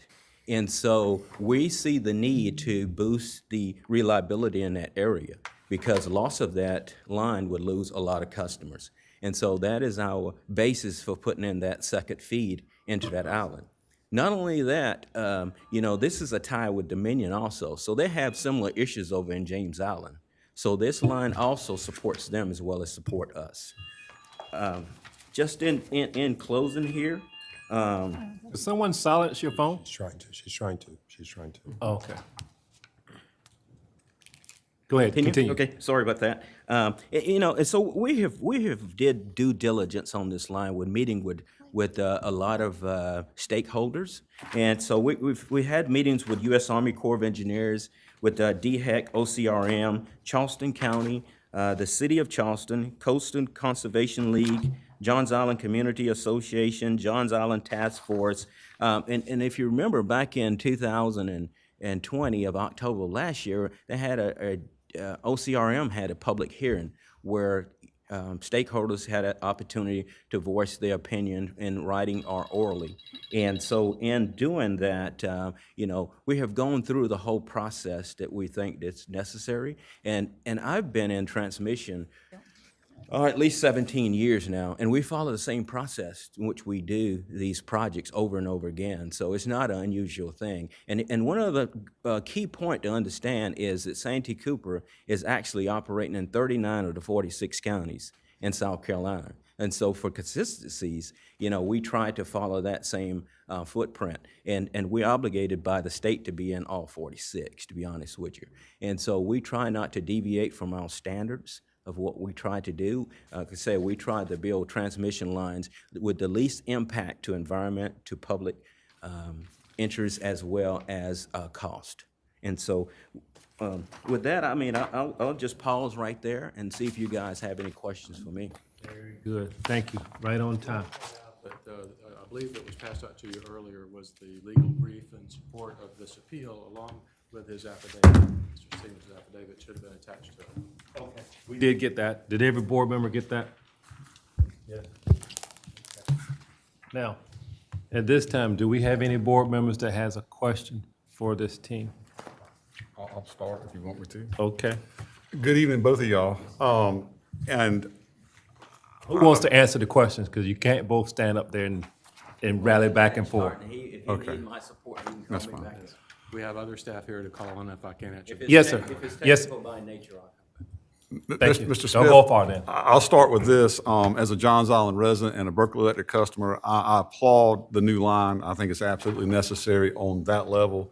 You know, I've been without power numerous times over there, and the hurricanes and the tornadoes and everything else, it's no fun. And completely agree with the necessity of the doing of it. My understanding that while we're here tonight is a question of whether Santee Cooper can basically not have to abide by the Charleston County zoning and land development regulations. And looking at your arguments and your brief and the director's response, I guess the first thing that comes to mind is obviously the statute mentions planning commission, and we're not the planning commission. So I think the director makes a good point that the BZA is not the planning commission, and I think he even concedes that, you know, that y'all are right on that one point, but that the BZA is a separate body, and this is a different issues, I guess, or different areas of the Zelders that we're talking about. You mentioned the state Supreme Court case involving the Sackland Department of Transportation. Would you go into that a little bit more of what the court said in its opinion specifically, and how Santee Cooper should be seen in the same light? But in 10 minutes, I couldn't address everything. Certainly, we appreciate the staff acknowledging that the 629-540 applied, and so therefore the Planning Commission exemption applied. We also understand that removed it from public project approval process. And what was deemed applicable by the staff was the special exception requirement and the things that followed from that decision. And that's what we're appealing. The 2017 decision was a Court of Appeals. Indicated that the Article 8, Section 14 of the Constitution really means that some statewide function or service, such as a highway system, is not going to be subject to those local government requirements that would impede it. And so the language of the order in that case was that because it is a service and function of the state responsibility and needed uniformity statewide, that the county requirements could not apply to it. And in that particular instance, the tree ordinance was the primary issue. Okay, and I guess since it did not go all the way to the state Supreme Court, it's the highest decision at present, but it may not be the final decision if either party wanted to appeal that. It's certainly the legal precedent, and if someone had a different case than, or if that case had been cert and the Supreme Court had wanted to hear it, and I frankly don't believe that they wanted to go that far in terms of making it an appeal to the Supreme Court. I'm sorry, I don't recall that offhand. But in terms of whether it's a Court of Appeals or a Supreme Court decision, certainly the facts of each case should be the decision-making facts of the case. And whether it's the Court of Appeals or the Supreme Court, we first have to go to the circuit court if we disagree with your decision. And that may be where you wind up. I guess I bring it up that it's not that you're trying to create new law, but I think you may be among the first to challenge county authority in a transmission line case. I know there may be nuances between Santee Cooper and the Sackland Department of Transportation as to what they exactly are as far as a state agency and their scope and authority. I've looked over the state statute. I've got a general idea of a little bit of that, but I wasn't, I guess, and I'll ask the county's legal representative to go into that case as well to hear their arguments why maybe that doesn't apply in this case. So I'll look forward to hearing that. I guess I'll also go on part of the planning director's response that he gave a litany of examples of other similarly situated organizations that have come through with similar projects that did in fact go through the permitting process with the county. And that's why I think you might be unique here, that I don't know that we've had others that bypass Charleston County's regulations in the past. So that make this case maybe a little more sensational in the sense of it may have to have a judicial outcome above this board. I'm moved by Director Evans' arguments regarding to the land disturbance permits and the Grand Tree Ordinance. I guess, you know, it's like a all or nothing proposition here. If the county's asked for a survey of the area that's to be, I guess, disturbed for this new existing line to go in for a Grand Tree survey and to understand the scope of the land disturbance, I mean, it seems like a very reasonable request. And I don't know how difficult it would be for the agency to comply with it. And I don't know what, you know, the cost or the manpowers or the delay would be, but it doesn't seem that big of a hurdle for, you know, y'all to overcome. I think Santee Cooper could certainly do it if they chose to do so. But Could I reply to that? Yes, please. Okay.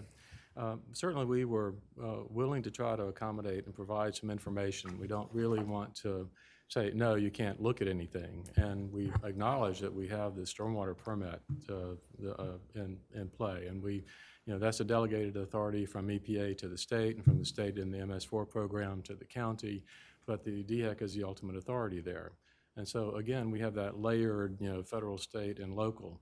And what we see, I think, in the Grand Tree area, like the other things of the zoning land development regulations that would apply if the special exception condition applied, would be that we would have to provide those. Well, we said it will take time. We don't really have time before, because we're already kind of late with this project, to provide that at this point. But I believe that the work has already been started to actually identify those things. It just has not been completed. But all this cost is certainly going to be passed on to you know, the state budget and ratepayers, and we're sensitive to that as well. So we're not saying, no, you can't have the information. We couldn't get that information yet before this hearing, and we have provided as much information as we had at the time. Living on Johns Island and being well aware of this project and the route and so forth, I'm also aware of significant opposition to those folks that line its path, as you always have with any project of this scope and nature. Highway or power line. Right. Yes, I would think that they would have more fears and concerns should Santee Cooper be allowed to basically circumvent the scrutiny at the county level for the Grand Tree Ordinance and the land disturbance, and not have that information or have the work done, where it goes through the process. And This permit is part of the stormwater construction permit that we applied for. And we also have permits from the Corps and from OCRM where those affect their resources. I understand that. And now what we're dealing with is with the issue of separate sovereigns. I understand federal, state, and now we're at local, and home rule and all those other aspects that go to it. And what I've heard so far, I'm not convinced that it's an open and shut case. I think the county has made a compelling argument that you should have to comply with the Grand Tree survey and the ordinance, and obviously special exception permits for those properties that require them. And this board has done a lot of that work on many of these other large utilities, whether it be sewer or water lines or other types of projects like that. And in most cases, if not all the cases, I think we've granted those special exceptions and variances as they were required for the public good. I just don't know that circumventing this is fair to the county, and I don't know that the argument is final. The best path for this may be to go to the circuit court so it gets back into that realm, so that it can be vetted out and a decision be made that basically protects the county's rights. I understand your point, and certainly as an attorney, I understand that not many things are really black and white. Right. There's a lot of gray in interpretation, and otherwise I wouldn't have the job.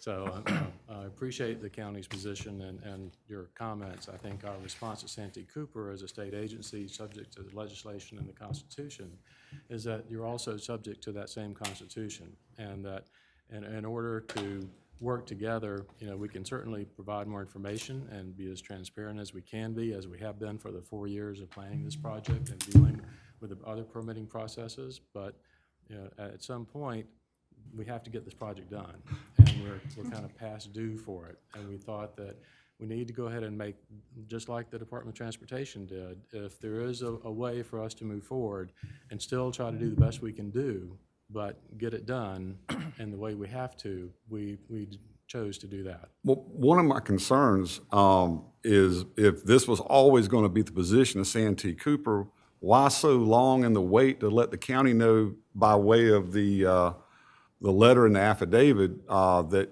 y'all weren't going to provide any of the things they asked for?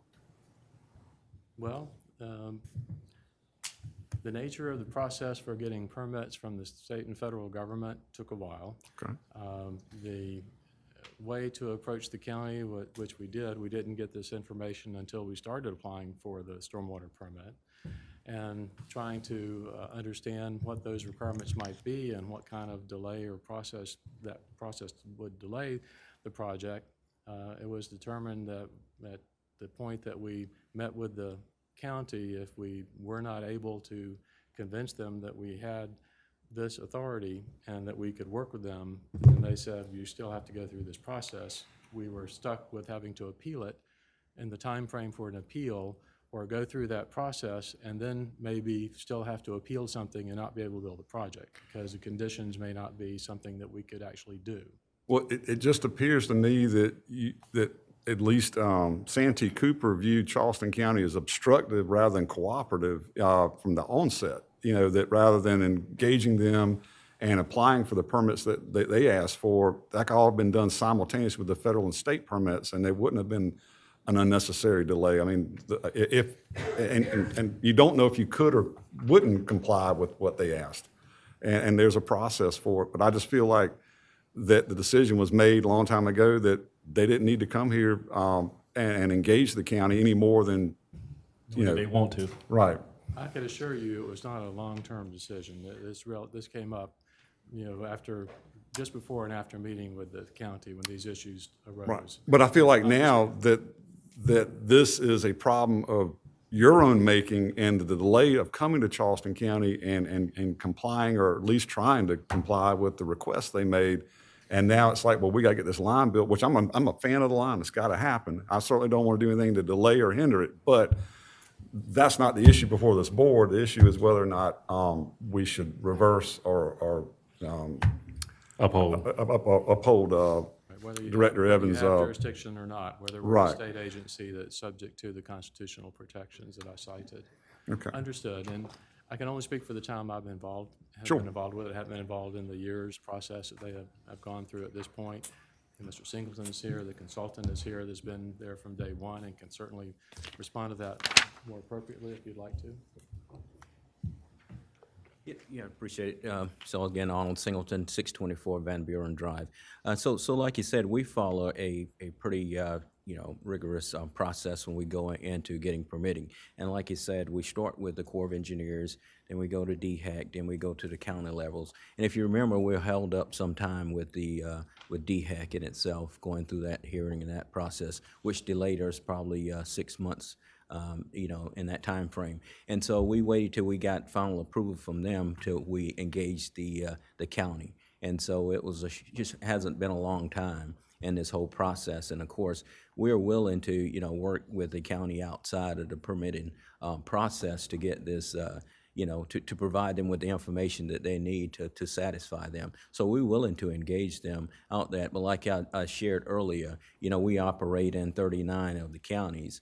And if we, susceptible to every county going through certain processes like that, that is a huge delay in constructing and building the projects. So not that we want to circumvent them, we're willing to work with them as much as possible. So if I may respond to that, so this is really about, y'all are concerned about setting a precedent that if you comply with Charleston County's request to follow these particular zoning ordinances, then other counties will make you also comply. So I feel like we're the guinea pig here in this, and I think, again, like I said before, I haven't heard the county side of it yet, but I'm compelled to see this thing go up to the circuit court and let a judge rule on this if that's what this board decides. I think that's probably the best outcome, because I think this is, like you said, it's bigger than Charleston County. What happens with this case will have a bearing on every other of the 45 counties. So, but anyway, that's great.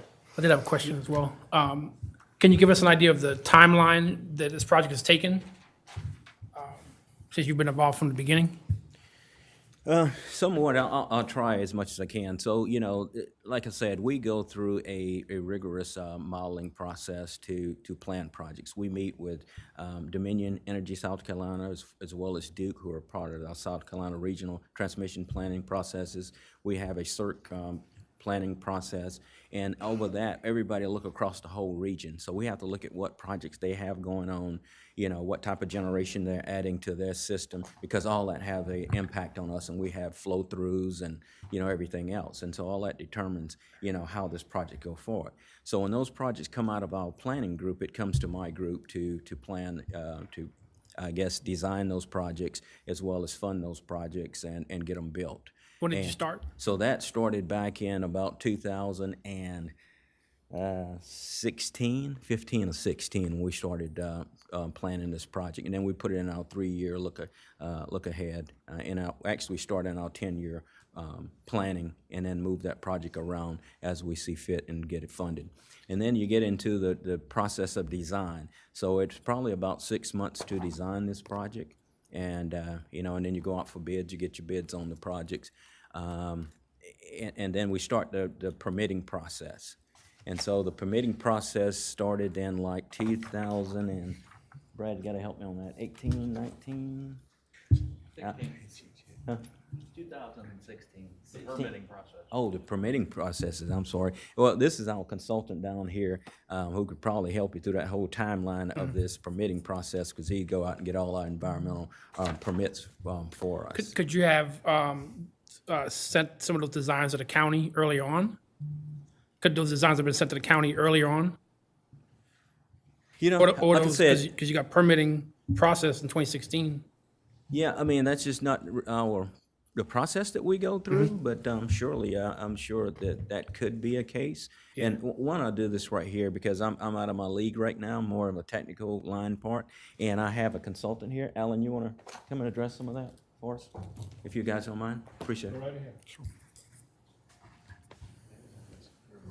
Alan Conger, 1128 Fort Mont Road, St. Matthews, South Carolina. Oh, And Orangeburg County, okay.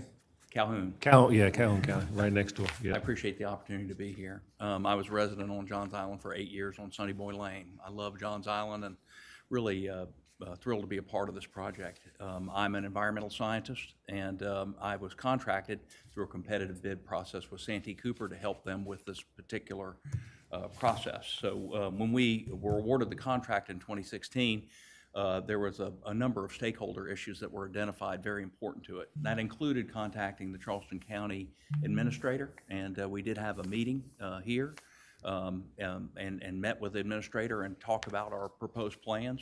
It really is a point, trying to get between 2 points, trying to fold into that line that Dominion had and bring it to the Johns Island substation. Of course, that allowed us to look at a number of different alternative routes through that.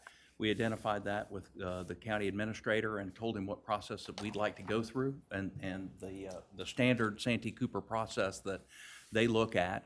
They have a variety of environmental and social issues that they address during that siting process. So there was an attempt to work with the city of Charleston as well as the county, and then with the local stakeholders to try to identify the route that would have the least impact on the Johns Island residents. Well, my question is, when you met with the staff with Charleston County, did they give you the requirements that they were seeking now?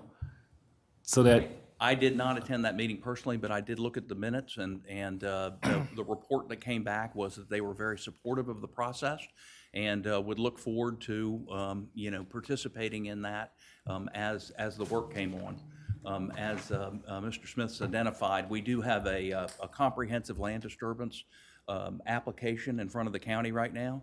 Identifies all the land that's to be disturbed, the type of BMPs that would be proposed to minimize impacts to waters of the United States and adjacent properties, comprehensive perimeter controls, and very standard for Santee Cooper to do a comprehensive job with that. And that was the permit that we told them that we were going to be going after, eventually when it came to it. I cannot say whether they specifically referenced the county ordinances. I know when we worked with the city, they did not, and we're in the similar type process with them with a SWIP permit in front of the city. When did you engage with the county initially? The application, February of 2021 is when we submitted the SWIP permit, and I believe the meeting was in 2017 with Charleston County. 2017, yeah. How long has the line been in place, the location of the right-of-way? You mean the proposed right-of-way? Well, I did want to make this clear that Santee Cooper has a policy where we basically try to identify a corridor where these things go. And we make a big attempt, including a stakeholder meeting that was held at the Berkeley Co-op meeting, where we met with landowners and they had specific concerns. We really tried to work with them to adjust the right-of-way so that it wouldn't affect their individual properties as much as possible. We know that it is going to affect someone. Even the 4 routes that were picked, they all have grand tree impacts, they have wetlands impacts, they have, one good thing is no residential or commercial relocations, which is very important to Santee Cooper. We don't want to displace anybody as a result of this. But once we identified that corridor and made those adjustments, I think that meeting was 2018 for the stakeholder meeting, to help us kind of iron that out. And as we go through negotiations with the landowners, we end up ironing out exactly where that corridor is going to be. Then they give it back to us, the environmental consultants, and then we conduct a variety of historic, cultural, wetlands, protected species evaluations of that corridor. So I would say, let's see, that siting study and the permits, that was probably 2019 is when we started to do those studies and got a good, firm idea of where the corridor was going to be. Is there any federal money involved in this project? There is not. So there's no NEPA process required? NEPA process, yeah. Okay. And the siting process got it down to where the Corps was able to approve it under a nationwide permit. And then, of course, with the critical areas permit, DHEC, OCRM approved our project after a very comprehensive look and, a request for board review, which was rejected by their board, a request for review on environmental basis. Whose board? Say that again. Excuse me? What board did you just mention? What board did you just mention? That board was the DHEC board. They were asked to hear an appeal, and they rejected that. They decided to go with their staff's recommendation and, allow the permit to stand. That decision was not appealed by the particular folks that brought that request forward. Go ahead. I'm just trying to get an idea of the timeline. So he asked about NEPA. What kind of, how do you mitigate, is there damages to the residents or surrounding communities? Yeah, they take a very comprehensive approach, and mitigation in the form of avoidance. That's obviously the critical that they selected. They used our firm to try to do an independent look at that, avoiding all of these myriad of environmental and social issues at Johns Island developing so fast. We were having a hard time getting around the subdivisions, not wanting to displace folks from their homes. But avoidance first, and then we really attempted to minimize. And as far as compensation for that, the Corps required no compensation for any of the changes, but we had literally zero fill associated with this. They were using vibratory caissons, a very sensitive way of sticking the steel foundations in the soft marsh areas and soft soils of Johns Island. And, that particular technique is accepted by the Corps as de minimis or without impacts. So no compensatory mitigation was proposed. We felt like providing resilient power and redundant power to Johns Island was sufficient in this particular case. They need it. Go ahead, Mr. Borkin. Okay, thank you. Yep. Mr. Conrad and Mr. Smith can take it if he wants to. Are both of y'all aware of the email sent to the county from DHEC, where DHEC, through this representative, took the position that they have reiterated that their position was that y'all must adhere to the local zoning requirements because of the tree protection and mitigation associated with this project. Now, I don't know if that's an attorney that said that or just a staffer, but again, as another agency. It was Miss Lewis, who no longer works there. She's gone to work for a firm at this point. And what she says. Is she an attorney? She's not, okay. She's not. She was part of the Customs Zone certification staff. Okay. And what she said in her email wasn't exactly correct. In the state management program document that was approved not only by the state legislature, but by the Secretary of Commerce at the federal level for the federally approved state program, it says conflict with local regulatory authority is not an issue since local permit requirements are considered separately from state requirements. Nothing in the issuance of a coastal council permit relieves the applicant from the obligation to obtain other necessary federal, state, or local permits. Well, that means there really are ships passing in the night. In other words, there's nothing geared at the DHEC OCRM level that requires approval here. We have to have that approval before we could come here if it applied. So it's really not germane to the question before you as to whether or not the state legislative pronouncements and enabling legislation for the Public Service Authority as a state agency and the constitutional provision that protects them is not affected by our comments. All right, well, let me follow up with this. I'm sure you're familiar with what the BZA does and doesn't do and why it's established and why I'm reluctant to walk away from what I see as our duty involved in this until a court of law tells us otherwise. Section 3.6.5B authorizes the Board of Zoning Appeals to include conditions on special exceptions. Now, some of the properties that are involved in this transmission line may require special exceptions.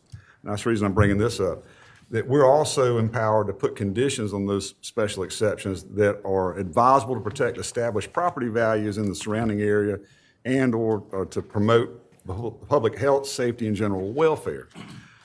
The citizens of Charleston County are entitled to their representation by county government and to look out for their welfare. And again, that's another one why I'm hesitant just to override or vote against Director Evans' decision in this, because I think we're not doing justice to these citizens that are going to be intimately involved. And when I say this, I don't mean that Santee Cooper's doing anything malicious or not doing everything above board and doing everything the right way. I just think it's another layer of review that the county has a role to play in this, and I think this board would be shirking its duties to just override the director and not allow the county staff to participate in this matter, or at least send it down to the circuit court and then let a judge who's higher than we are make that decision. That way that this is handled at the appropriate level rather than just setting the director's decision aside. I understand, but the subsection B you refer to and the approval criteria, really, what are the first 6 requirements, most are clearly not applicable to start with. And so we really don't have the criteria for why a special exception would be needed here. It's really, the first threshold question is a special exception required? Then the other requirements come into play. Yes, I agree with that. And so we think that's really where it's a chicken and egg type of question. I understand, but the county has taken the position that there are special exceptions that they see that may be required. I understand that. And again, I hear both sides. I would a lot of gray out here tonight, so I understand. Right. Okay. And because, too, one final thing, under 629-800, special exceptions is a very small part of the enabling legislation for the Board of Zoning Appeals. It can permit uses by special exception subject to the terms and conditions for the uses set forth for such uses in the zoning ordinance. One thing I didn't really have time for before was to we challenge the definition of this project as a major utility, because it's not actually going toward a particular development. Well, in my reading of this, plain reading of the statute, development I don't get the meaning that it's just a development. I think it's any development. And I think we can have a license to kind of dance around what development means. Well, I am an attorney, yes. And I'm not, but I'm giving you my lay opinion on it. But again, that's something that may need to be sorted out by circuit court. It talks about to support principal development, and that's certainly not what this line is going to do. You don't have principal development is not defined. A principal use is defined and development is defined, and we really fall out of all of those decisions. So I think the other legal issue is whether or not you have put within your regulations definitions that can actually apply to the project. Is principal development actually legally defined in the statute? Or in your regulations. I'm asking you, what does the statute say constitutes principal development? I mean, to me, is that all development, future development, present development, It doesn't ongoing speak to development? it. It's a county term, it's not a statute term. And some of the point is the meaning is ambiguous. The meaning is not ambiguous if you read the plain language that you enacted, or the county council enacted. All right, well, I will hear from them also when they come up. All right, questioning just a little bit. Go ahead, Mr. Nelson. All right, Mr. Smith, the one thing that I'm curious about is Mr. Evans provided 6 examples of other utilities that were required or that went through the site planning review process. We don't know if they did that because they just felt out of the goodness of their heart they would do it and didn't want to challenge the authority. But can you explain to this board the difference between why Santee Cooper is exempt and these other entities were not?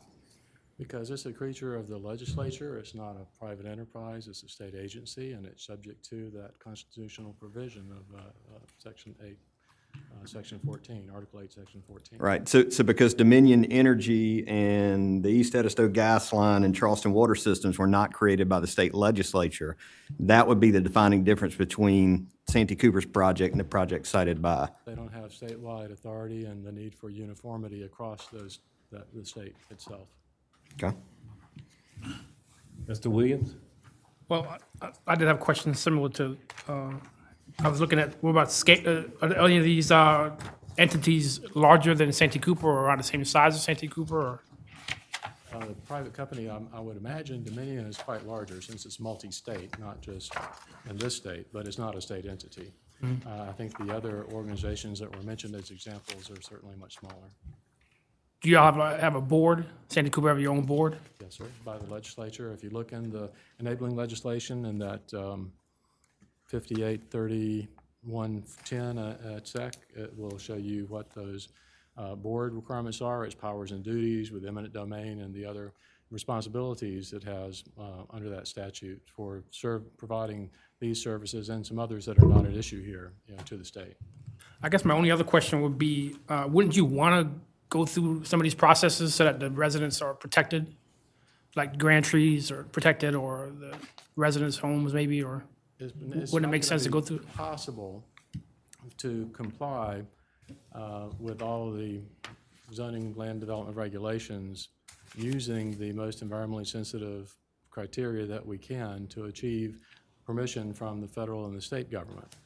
And so that's the whole point of why we have the layers of government and why the local government, if we have the power for eminent domain, can you really stop us from building a project because of a tree?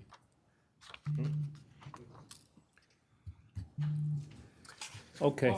The only last thing I would say, I'm just trying to be simple about it, even 'Cause though he- it's he not was- a simple question.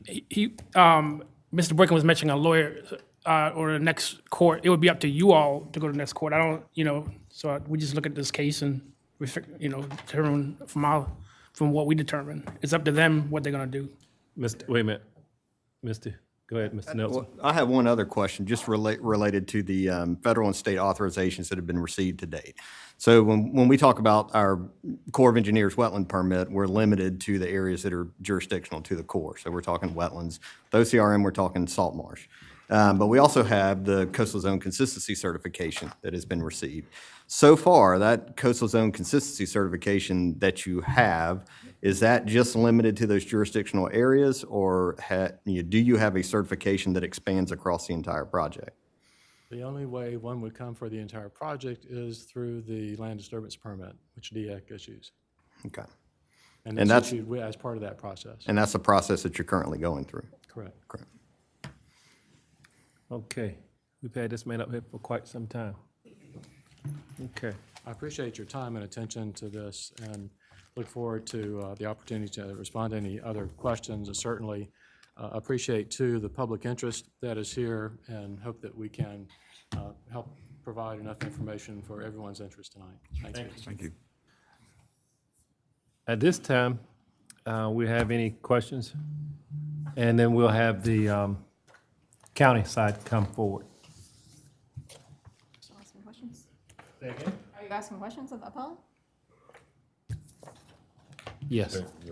Yeah, I think we already. Are there any other questions for the appellant? Do we have any other questions? I thought I did that. This time. Okay. Joel, you want to set the timer? Sure, yeah. Once we use those. So on March 18th, 2021, the Site Plan Review Committee had a pre-application meeting with the appellant. And site plan review is required for all 36 of the parcels associated with the project, and 23 of those parcels would require a special exception. County staff confirmed with the city staff that parcels located in the city will be required to go through the city's Technical Review Committee, TRC, and that's equivalent to our Site Plan Review Committee. At the pre-application meeting, the following zoning ordinance requirements were discussed. Site plan review, Article 3.7, Section 371, applicability, and BZA special exception process, Article 3.6, special exceptions. And then the Article 6.1 use table, and Article 6.3 use type, Section 632, uses subject to conditions. So major utilities are used subject to conditions in the R4 and PD zoning districts, and that's 13 of the 36 parcels. Article 6.1 use table, Section 6.33, special exception uses. Major utilities are a use that requires a special exception in the AG8 and RR3 zoning districts, and that's 23 of the 36 parcels. Easement surveys were discussed. They must be provided as part of the site plan review process that show all the grand trees. To date, we have no surveys and no applications have been submitted. Therefore, we don't know the scope of the work and if grand trees will need to be removed or will they be affected by the project. If the grand trees are not dead, diseased, or dying, a variance would be required pursuant to Article 310 zoning variances. And that Article 9.4 tree protection does apply to this project, and we'll get into that later. The planning director agrees that the South Carolina Code, Section 6-29-540, exempts the appellant from the public hearing review at the County Planning Commission. The state statutes, however, do not exempt the appellant from any other provisions of the county zoning ordinance. This project is a major utility that requires full site plan review and permits from the county. And site plan review is required pursuant to Article 3.7, Section 371C, any earth disturbing activity greater than or equal to 5,000 square feet. So the appellant states that their agency has the authority to produce, distribute, and sell electric power. And the appeal is addressing the 5-mile transmission line that they intend to provide on Johns Island to help ensure safe and reliable power for Johns Island, Seabrook Island, Walmala Island, and Kiowa Island residences and businesses. The website states that approximately 2.9 of the 5.1-mile new transmission line requires new right-of-way. So the proposed Johns Island Queensboro transmission line project is a major utility as defined by the zoning ordinance, Article 12.1, terms and uses defined, and as described in the appellant's statement of appeal and on their website. The zoning ordinance definition for utility service major states structures that are necessary for the transmission and or distribution of utilities to support principal development. The lists and types of the utilities in that above a definition are just examples of major utilities. It's not an exhaustive list.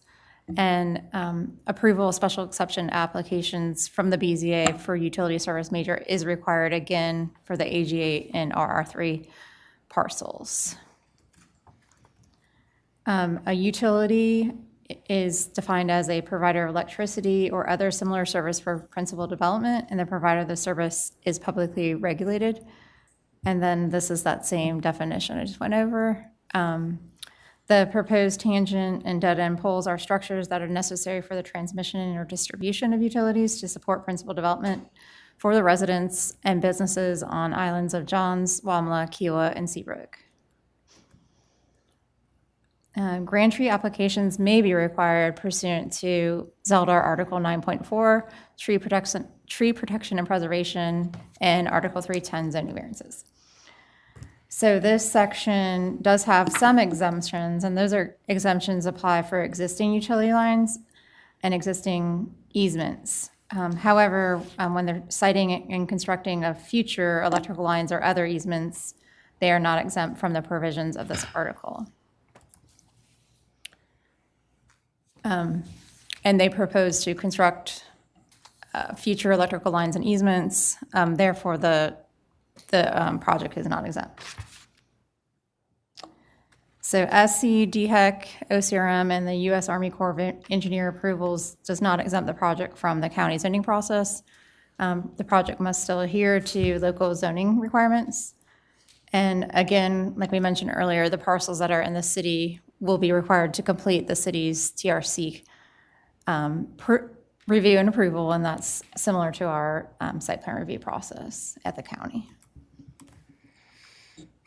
So as mentioned earlier by Mr. Boykin, we provided a list on September 28th to the appellant of major utility projects that have gone through and completed the zoning processes. All of the projects completed site plan review. One project received a special exception approval because there was no pre-existing easements, and one project received a zoning variance to remove a grand tree. And the list below are some of the most recent zoning permits and applications for utility projects, but it's not an exhaustive list. So we got Dominion Energy, East Ediso, Charleston Water System, SCANA, I think. So in conclusion, the planning director did not err. The planning director's August 25th, 2021 decision is correct regarding the process to obtain a zoning permit for this project. The Zeldar articles that are applicable to the project are Article 3.6, special exceptions, Article 3.7, site plan review, Article 6.1, use table, Article 6.3, use types, and Article 9.4, tree protection and preservation.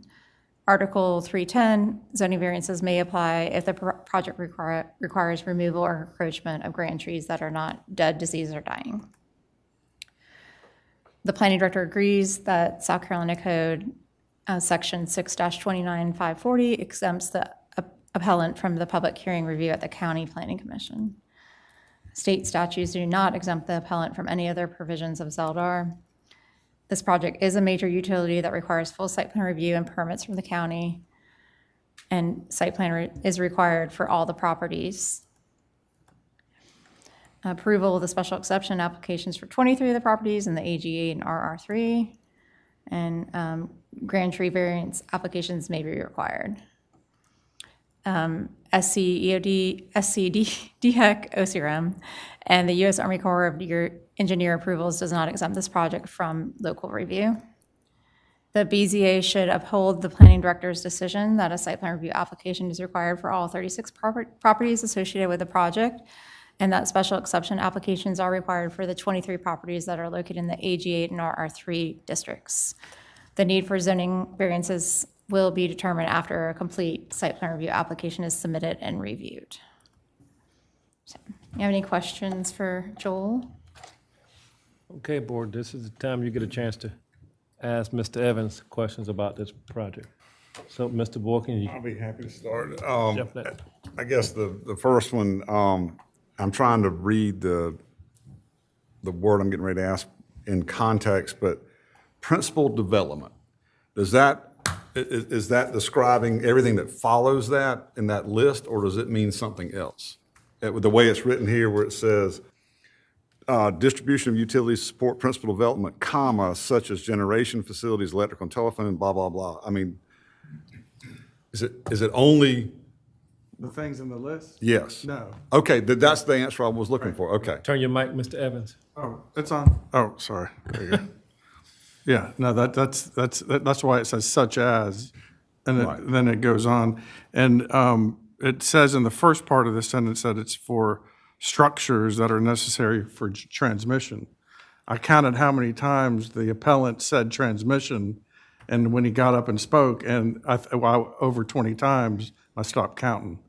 On Santee Cooper's website, they discuss that these are transmission structures. If you look at the pictures of those poles, you can't conclude anything else, but this is a major utility. I mean, those are not your telephone poles in front of your house serving electricity to your house. No, these are transmitting incredible amounts of electricity that has to go to a question, yes. substation and get stepped down before it goes to the surface. Right. Oops, my time's up. I have a question. Go ahead, Mr. Williams. Well, this may not be for Ms. Evans, but can somebody speak to the code and 629546? Maybe it's for the lawyer, for the county? Clarify on that. Sure. So I think that's 629-540. That statute sets forth what we call public project review here.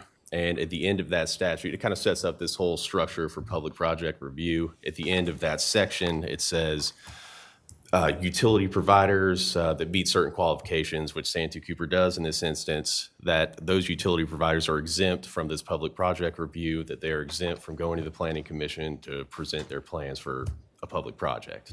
And so that appeared to be the initial basis for this appeal, and I think we all came to an agreement that, no, they don't have to go to through public project review. They don't need to go to the Planning Commission, but we don't see anything in that statute that exempts them from site plan review or from any other provision of the Zeldar.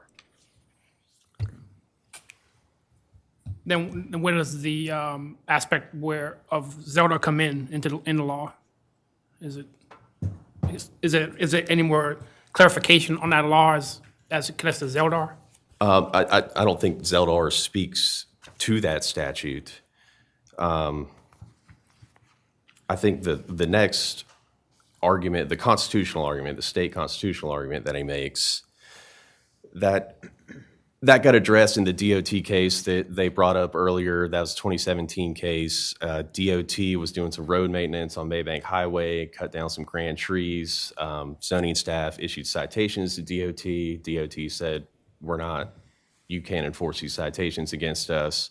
It's my understanding I think they were calling it a friendly lawsuit among DOT and the county to get a resolution to the question. And what the court found was that the constitutional provision that's been cited earlier, that DOT is exempt from the county's ordinance because we're trying to limit DOT's exclusive authority. That was an important phrase, exclusive authority to construct and maintain a uniform state highway system. And so I think that there is a difference between DOT and Santee Cooper. DOT, the statutes that have created DOT say DOT has the exclusive authority to do these things, to maintain a state highway system.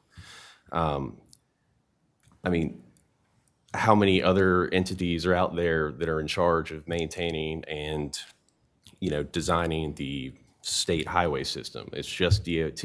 How many electrical providers are there in the state of South Carolina? So I think it's our position that Santee Cooper does not have exclusive authority to sell electricity to construct power lines in South Carolina. And that if there is a uniform state power grid, we don't see that Santee Cooper's in charge of that. And so those are the 2 points that the DOT case hit on. Exclusive authority over an area given to a state agency and a uniform state system that agency governs over. And there's a distinction between DOT and Santee Cooper there. And there's a similar case, South Carolina State Ports Authority. They had a lawsuit with Jasper County, I think. But they were challenging a county ordinance. They were citing the same constitutional argument that worked for DOT against the county of Charleston. And it didn't work. They were saying, we have the exclusive authority to develop port terminals in South Carolina. And the court said, you do not have the exclusive authority. You are a state entity, but you do not have the exclusive authority. The development of ports and terminals does not require statewide uniformity. And so you're subject to the county's ordinance in this situation. Well, Mr. D'Antonio, with just what you said right there in that case, obviously, Santee Cooper's not the only power company in South Carolina, so they don't have exclusive, they're not the exclusive power distributor or generator with Dominion and whomever else may show up. Well, I guess Duke Power of an upstate. So that might be, one reason that may not apply in this case. Okay, thank you. Anyone else have a question of staff? Anyone else? Okay.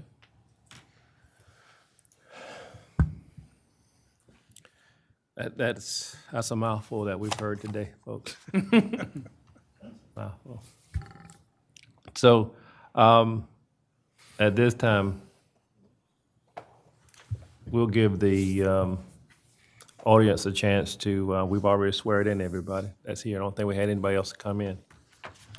The audience a chance to, if they want to have anybody in support of the appellant's application.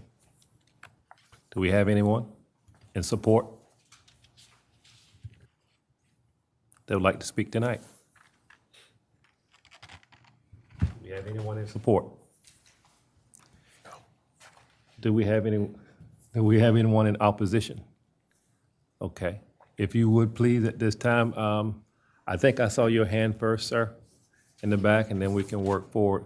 Please state your name and address and tell us why you are opposed. Good evening. My name is Peter Kent. I live at 3254 Great Egret Drive in the St. John's Lake community. Tonight is not about the need for the power lines. I don't think there's any question about the need for the power lines. I believe on November 9th, the community arrived home to find something like 30 of your yellow and black and white zoning signs within our community. the community entirely zoned R4. And that generated a great deal of fear within the community because our understanding as a community was that the new lines were going to be placed in the existing right-of-way and actually on the other side of the right-of-way from the existing lines. So there was a great deal of unknown about why are we being impacted by this now. That question has not been answered by anybody yet. One of my neighbors, the only reason her plot was cited was because she has a great tree on it. That is the only reason. So your discussion about a great tree survey is warranted and necessary. I had a number of comments I was going to make, but your planning staff has done a superb job, I think, in noting all of what I was going to say. The issue at hand is much more about control, to your point, Mr. Boykin. I'm not an attorney, but I have spent a lot of time reading legal documents in my life. To quote an esteemed Speaker of the House, all politics is local. And what you are being told this evening by the representatives of Nelson Mullins and Santee Cooper is the local doesn't count for anything. Once the words are spoken that we have the power of eminent domain and it's left hanging there, the follow-on to that is we can do anything we want to do. So the reason that you have not been consulted, in my opinion, is because they do not want to deal with you. And they do not want to deal with the citizens of Johns Island. Again, the new line is needed. It's desperately needed. But they should go through a process that protects us, the citizens of Johns Island. And the big, powerful state does not protect us. You, the county, or the city, protects us. Oh, one moment. Do we have any questions of this gentleman? Questions? I want to ask one question. I mean, you brought up that the Santee Cooper should go through a process to protect the residents of Johns Island, and I am a resident of Johns Island, so wholeheartedly agree with that statement. But the Santee Coopers described multiple occasions and opportunities for public comment throughout the process of designing the line. What's your response to the efforts that they've gone through so far to engage the community in designing the line? I am here, again, I live in a community, St. John's Lake. Initially started by one entity and then purchased by Lennar, and it's being finished by Lennar. There are currently approximately 180 homes that are built in that development with sites for about another 100 homes in it. As I said, on the 9th of November, we showed up to about 30 signs. I know no one in the development who had any idea what any of those signs meant. So again, it generated fear, and the fear was generated because of a lack of communication about what was happening. And the only way to find out what was happening was to truly dig through your site, quite frankly, your site and the material that you provided. And most people don't have the time to do that, quite frankly. I'm a retired businessman, so I did it. And the arguments are made there, and this is an argument tonight about jurisdiction. It's not about is the line needed or is it in the right place. It's about jurisdiction. And I totally agree with you, Mr. Boykin. The court should decide it. Anyone else? So my question real quick is, did you get any kind of notices before you saw those county signs? I did not. I will tell you, as I went through the list of people or entities that received mail, Cal Atlantic was on that list. Cal Atlantic is the prior builder that went bankrupt. They're still on the mailing list, and Lennar bought that company out of bankruptcy. I saw no addresses of current residents. Because Santee Cooper said they went through a process with the residents. I know of, I'm not going to say they didn't, but I'm going to say I'm relatively new to, there is a new section of this development, which we have been in less than a year. But there's an older section also, which there are some people here who may be able to speak to that. But I do not know of any notification other than in that list, Cal Atlantic, a bankrupt entity, which also didn't pay its property taxes. Thank you, sir. Okay. Thank you. Do we have someone else that would like to speak in opposition? I saw a couple of hands. You, sir. I'm gonna get everybody. Thank you for your patience. Not gonna take up too much of your time. No, sir. I'm here to. Please state your name and address for the record. I'm sorry. My name is Roosevelt L. Simmons.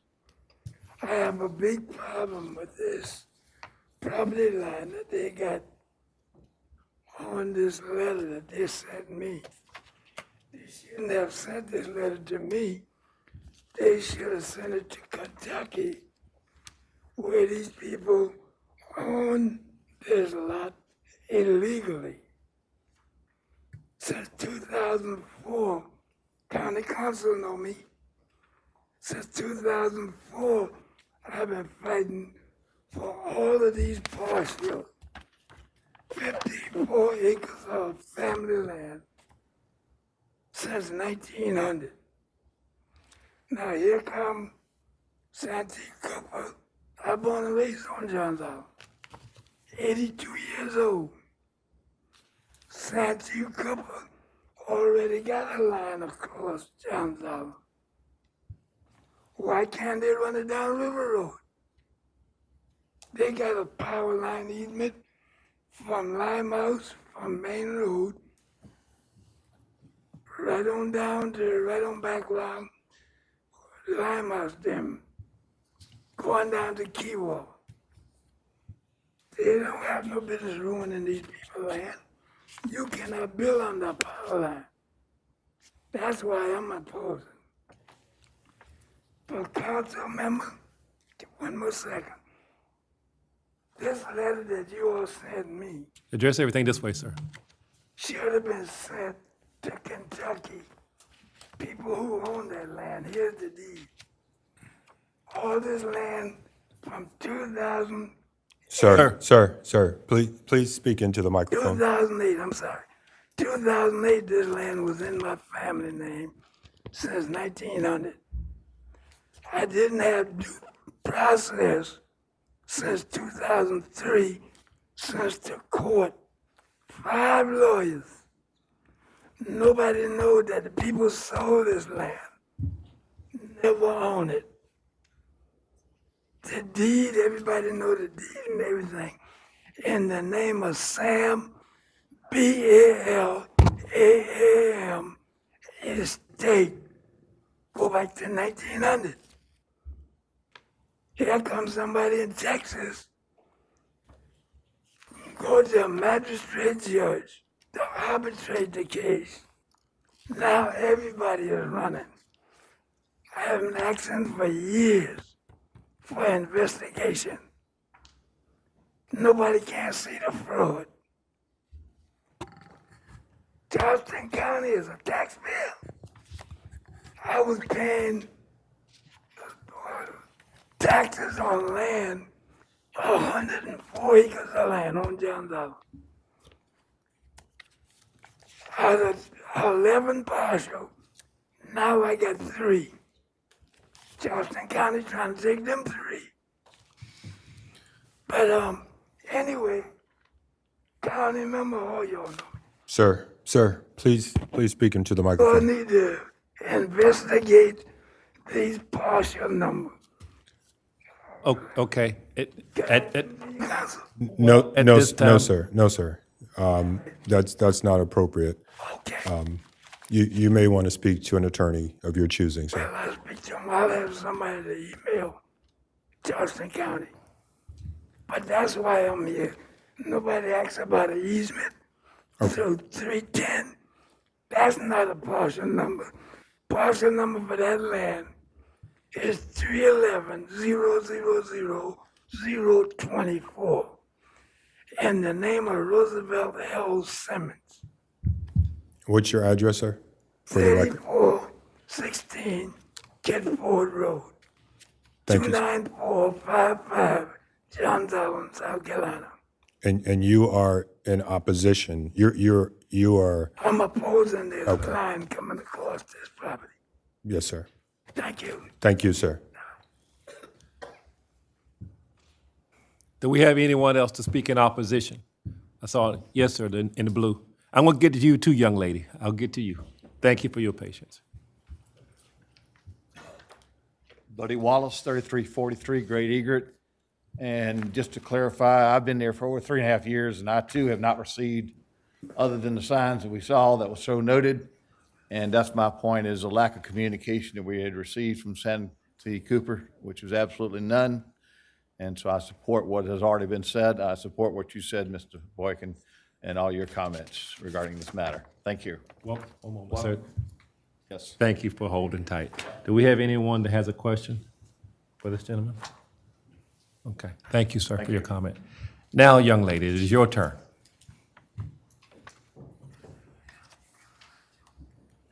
Please state your name and address for the record. My name is Joyce Bradshaw. I live 30 years on Johns Island, and I live right now on River Road. Much better. My relationship with Santee Cooper started over 10 years ago when my hair was black. So I have a little piece of property, 16 acres. That was my nest egg. I bought it 30-odd years ago, and it was so beautiful. And it has hardwood trees, and it was agriculture. And I have oak trees lining all the waterfront, and the property is rhomboid in shape, but it has young oak trees all on the waterfront and some tidal marsh behind it. And then I heard a knock from Santee Cooper. They wanted to bring the electric transmission, the transmission lines through my property. And I said, oh, well, tell me more about that. I didn't say no. I said, tell me more about that. And he says, well, we'll just run a wire, the electrical wires through the back. I said, that's my only highland. The rest is all low. And he says, all right, we'll run it on your lowlands. So essentially, to make the story very brief, they took all my waterfront. I have the Simmons Creek on Johns Island. It's a strong tidal creek. It's not a little ribbon. And I love it. And it's so pristine. And and so it runs along one side of my property, and it curves on the other side. And then there's Brownswood Road, which is a paved road. And River Road is really close in. It's not like in Timbuktu or Seabrook for distance. So it's a very nice little nest egg, and I just loved it. And then this utility company wants to run the wire through it and the poles. I said, okay, show it to me. And they were going to put maybe three or four dead end poles, those metal posts that you see. I said, oh my, those are awful. What you going to do with my oak trees? He says, well, I don't think they'll get in the way, but if they do, we'll just chop off the head. I said, oh, I've seen that on the highway, Savannah Highway. I said, you do nothing of that sort with my trees. And the trees will be 70 years old now because I owned it when they were young trees. So they say, well, we went round and round, and it got, and I said, no, it's not going to work, Those are he's going to put 5 major, huge steel posts with wire, and then the right-of-way is 100 feet wide, and you can't build anything through the right-of-way. I said, essentially, you are taking my waterfront property from me, yes? Yes, of course, 100 feet right-of-way, and you can't even put a catwalk through to the water where you're going to go crabbing. I said, no, it's not going to work. He says, well, He says, I said, you got to buy the whole piece of property, and it's not going to be cheap. You know, I've been keeping it for 30-odd years. He says, well, we don't need the whole piece of property. We just take the low part. So if, who's going to buy it after you take all my waterfront and put those awful, huge steel beams and wires running across and then you're going to chop off the head of my oak trees? I say, and my husband said, well, you really don't have a choice. You know, they are, he said, oh, if you don't like it, ma'am, let me tell you that if we can do a deal in a nice, friendly way, we'll just do an eminent domain on you, and you will have to sell it to us. We are owned by the state, and we are a state utility. And that's when I learned about eminent domain. And I said, no, you will not do this to this beautiful piece of property. I will make it into a park. He says, no, we'll still run our wires through. We'll still run our posts through. So there ought to be some special exception to little, small, private owners on Johns Island, and I'm sure I'm not the only one on Johns Island. Let me see if anyone has a question for you. I hate to interrupt you, but I want to adhere to the time limit, okay? Yeah. Okay. Let me see if anyone has a question for you. Do we have any questions for this nice young lady? Go ahead, Mr. Williams. I have a survey here that can probably see it a lot better. Oh, you're talking about something 11 years ago? Something with your property that happened a while back? No, this is ongoing. How? This is ongoing. Is it on this map area of No. the affected? No, but they sent me a notice about this meeting. So I presume my property was involved because of all the TMS numbers. But the young man in the back explained to me, he says, oh, it doesn't have to be on the list as long as it's in the same vicinity. But I'm just wondering, the property you were talking about Yeah. with your property, what happened with that? It's next to TMS 075. Okay. Yeah, and How long ago did that start? I have it here, you can just see, it's real easy. You can give it to that nice young lady right there. It's just 2 feet. So how long ago did that start going on? How long ago did that start going on? What you're talking about? Oh, we've had this over 10 years. Okay. We've been going through this over 10 years, and it's still. Appreciate it. I'm still living under the sword, Okay. so to speak. I see what you're saying. Thank you. Does anyone else have a question of this young lady? We have your documents. We have to submit it for record, okay? All right. Thank you so very much. Do we have, yes, sir, anyone else? Yes, sir. Thank you for patiently waiting. Take your time. Please state your name and address for the record, please, sir. I'm Kenneth Gervais. I live at 7067 Maybank Highway on Waldemar Island. I've got some property over on Murray Wood Road, 4 parcels. And we didn't get a notice until Friday that we were even on the list. I had called SCANA over a year ago and was told it would not affect our properties over there. And so we didn't find out about it until on Friday about it. So we're opposed to it as far as how it's going to impact our property and how we'd be compensated for it. Okay. Do you think there's a need for the power line to go through that area? I think there's a need for it and all, but this sure doesn't show much transparency and all. When I reached out to them and I was told, no, it wouldn't. And then Friday, You get you said notified. scanner, you meant to say? Yeah, Santee Cooper. Santee Cooper, okay. So I imagine you have some they have some representatives here tonight that hopefully they'll give us your contact card or something like that so you can stay in contact with these representatives. Mr. Chair, can we Yes. clarify one thing for the public? Yes, please. The public notice itself that goes out actually encompasses more than just the properties, and correct me if I'm wrong, staff, but more than just the properties that are directly affected by the route that Santee Cooper has chosen. It's all the properties adjacent to that route.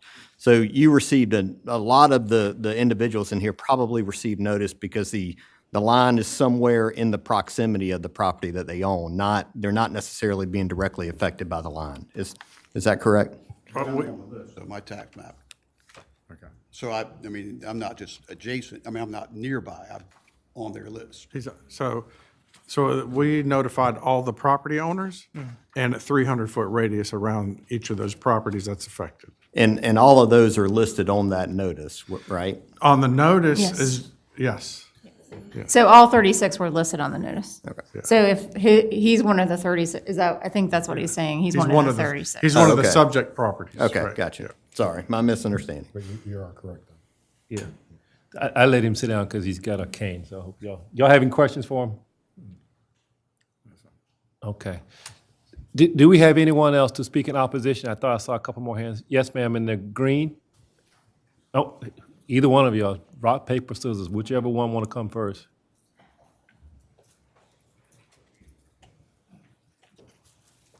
Savannah, I you want want to say thank you guys for meeting with us today.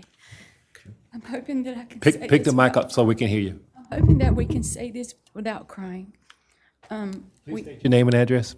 Lisa Jenkins, and we own the property at 1481 Brickyard Road. Okay. To let you know that on this line back here, we're here today, we were not notified until 5 days ago. We received a letter when coming back from our Thanksgiving vacation. And the letter, even though you say we're not affected, we are affected. We might not, it might not be touching our property, but it's in our view. It's here. Are they taking down the old lines? We have no clue what's happening in this area. We haven't been notified until 5 days ago when I got my notification. And these people, they haven't been notified. And to say that you're not affected because it's not actually touching your property is not right. The power companies, of course they need power, but to take the views that we work our entire lives, we have dreams, right? You have a dream, you want the waterfront property, you buy it, and then the companies can ruin your property values. We haven't been offered anything. We haven't been offered compensation. We haven't even been contacted. So I understand that the power needs to be there. But my questions are, we didn't see any signs. They posted it at the end of the street, which is a dead-end street into another man's property. There's nothing going down Rushland Landing, nothing going down Brickyard. Nothing. No signs. It's at the very end on a dead-end street. Then we don't even know which poles are going in our views, right? They go across the poles here, and then they catty corner, they go across Brickyard Road, and then they go across the marsh. Question, why? Why can't they just go up the normal Rushland Landing Road? They're there, there's power line there. Why do they have to cut through another section of marsh in the area? What size are the poles that are actually going to be in our view? Are they the dead-end poles? Are they the tandem poles? We don't know. We don't know anything. We haven't been contacted. And I'm sitting here and I'm listening to these people, and I can't even contain myself from not crying, right? Because you lived 30 years for the dream, and your dream is ruined. And then Mr. Simmons, I mean, because of a power company, and there's existing power that they have that they can take to all these areas.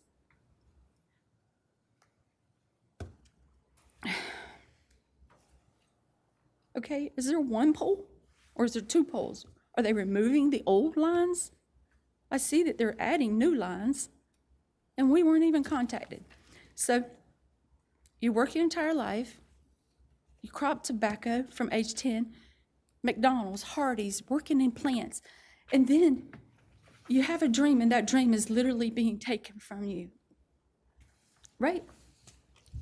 And yes, right at this point, your time has elapsed. Okay.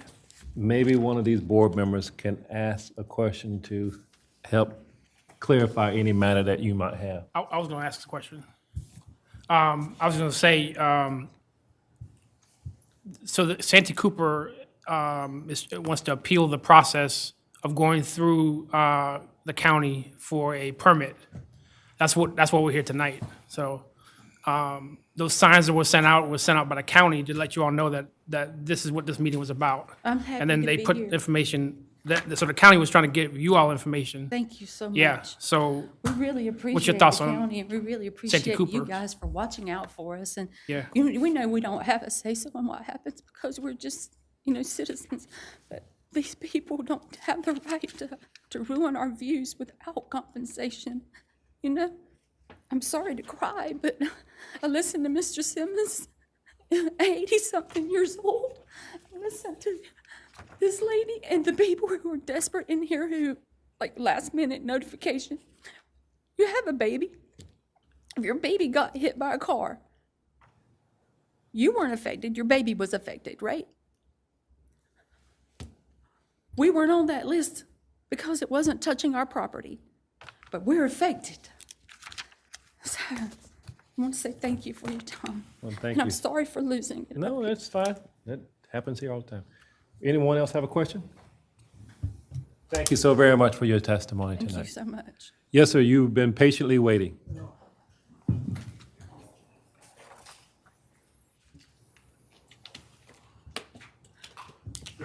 Good evening. My name is Max Gathers, and that's 1489 Brickyard Road. And my neighbors recently contacted me and told me that we need to look into what's happening. I never received any notification. I grew up on Johns Island. I worked as a network engineer for NSN. Their lead me to go to Chicago. 5 years ago, I purchased this property for the views. I'm able to go to my guest house. I have a boat and jet skis, which allow us to go through the waterways to the Stono, to the Intercoastal. I wanted to address or find out, when they're going to put in these poles, currently we have about 5 feet as far as depth to go through Penny Creek. With the movement of the earth I'm not an attorney. I did sleep home last night, but I'm trying to figure out, are they going to address dredging or doing anything to make sure that we maintain and keep the depth in order to access and make sure that we can utilize, Penny Creek? Or is that going to affect, is there any compensation for that, for what's going on? Those are my questions, and I yield. So let me just clarify for the public. What has happened is Santee Cooper has applied to, and these are my words, not their attorney's words, so I want to make that very clear, to be exempt from a process in terms of coming before this board to get permits and to do certain things, right? That's the only thing that's before this board. So the planning director's decision, which is to say that they need to come before this board and present certain information to this board. The question before this board right now is only whether or not his decision, the planning director's decision, saying that they need to come before this board, that's the only question before the board. So some of your concerns, the board cannot address. The board does not have the information to address those. So once there's a decision here tonight, which may be appealed to the circuit court, and a court would then make a decision whether or not to send it back here, to the degree that this comes back to this board in any form, the notices that everyone received came from the county. You will get those same notices. So you just need to be, watch your mail. Yeah, all right? understood. But I just want to clarify to everyone, because you're all asking questions about dredging and other things. None of those issues are before this board at this time. So they can't answer the questions that you're presenting. The only question is whether or not a decision made by the planning director will be upheld by this board. That's the question before the board. Understood. I still believe that there should be a level of transparency, and like I said, I'm not an attorney, but I don't know who's above who as far as the state, the federal within this case, but I sincerely thank you guys for doing your due diligence and making sure that no entity is above the process. I can't just do what I want, and I own my property. I've worked my whole entire life to have a property like this. I can't just cut down trees. There's no eminent domain. There's no, well, you're below us, you're beneath us, we can do what we want. Thank you kindly for that, because we do need, if they go through the process legally, and it is found that they can have the right, I applaud that. But we can't skip steps because we're some entity of the state. And that's all I really have to say. Do we have any questions for this gentleman?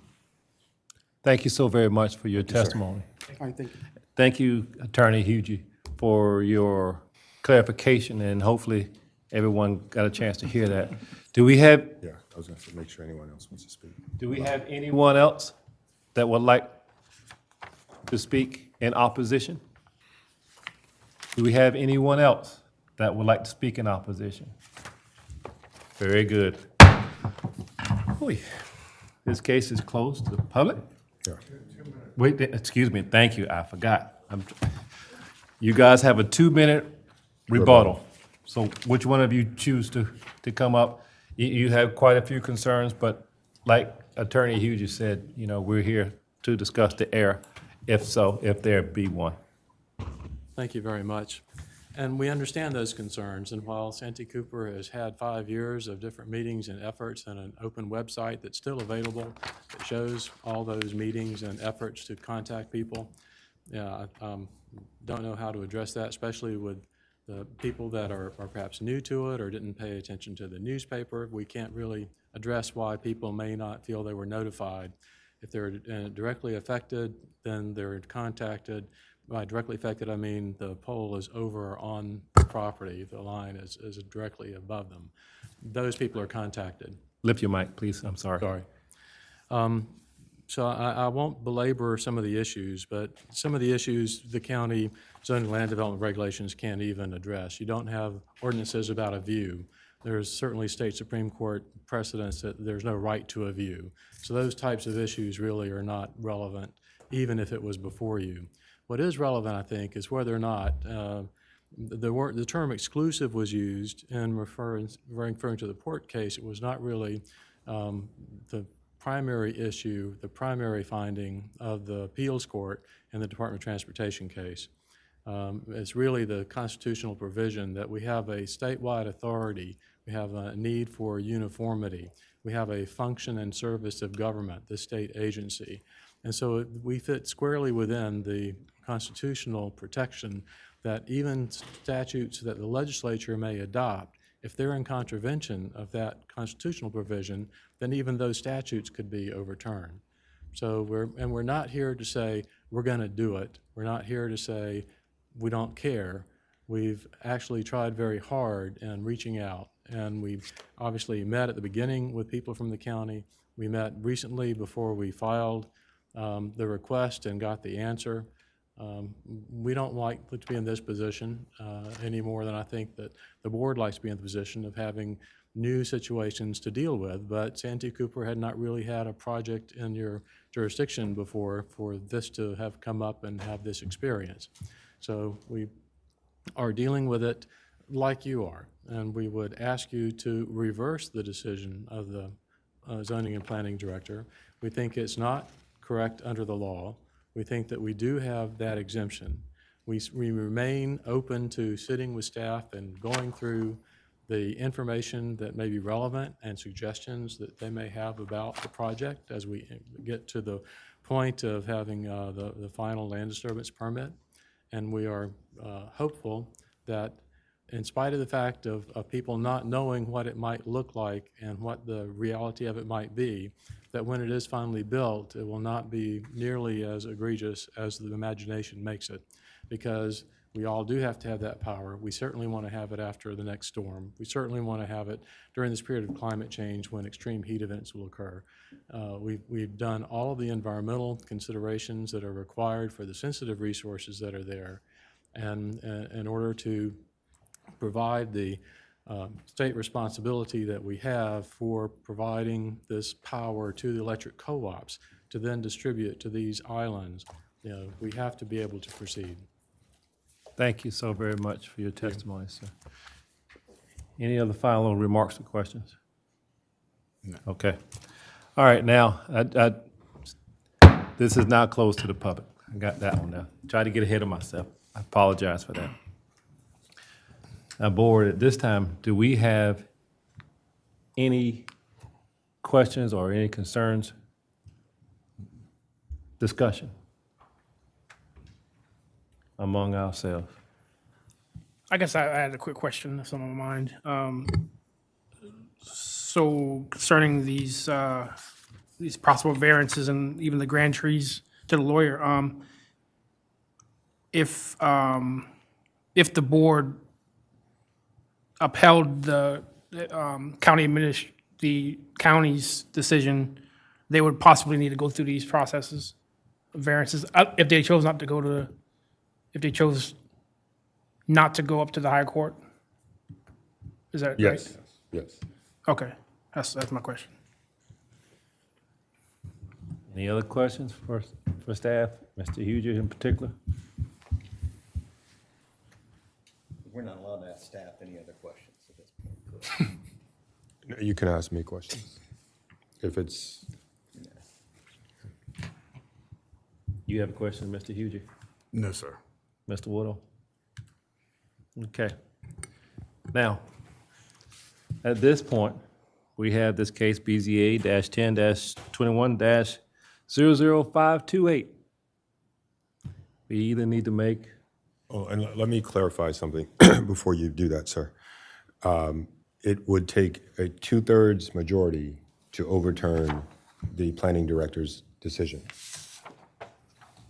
So the question before you, the appellant has asked you to overturn that decision. So it would take a 2/3 majority of those present to do that. Do we understand what he just said? Yes. 5 members. 5 members would have to agree that the planning director's decision was incorrect to overturn that decision. So the question is whether the planning director's decision was Incorrect. incorrect. Did you hear that?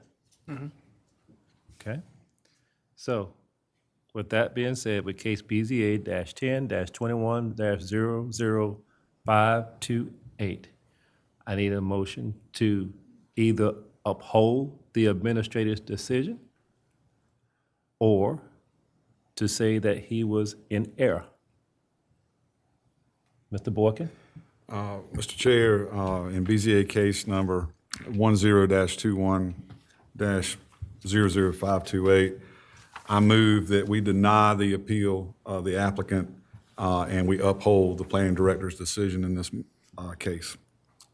A second. Second, you have a second over there. Okay, so we have a second from Mr. Woodall. Okay. Any discussion?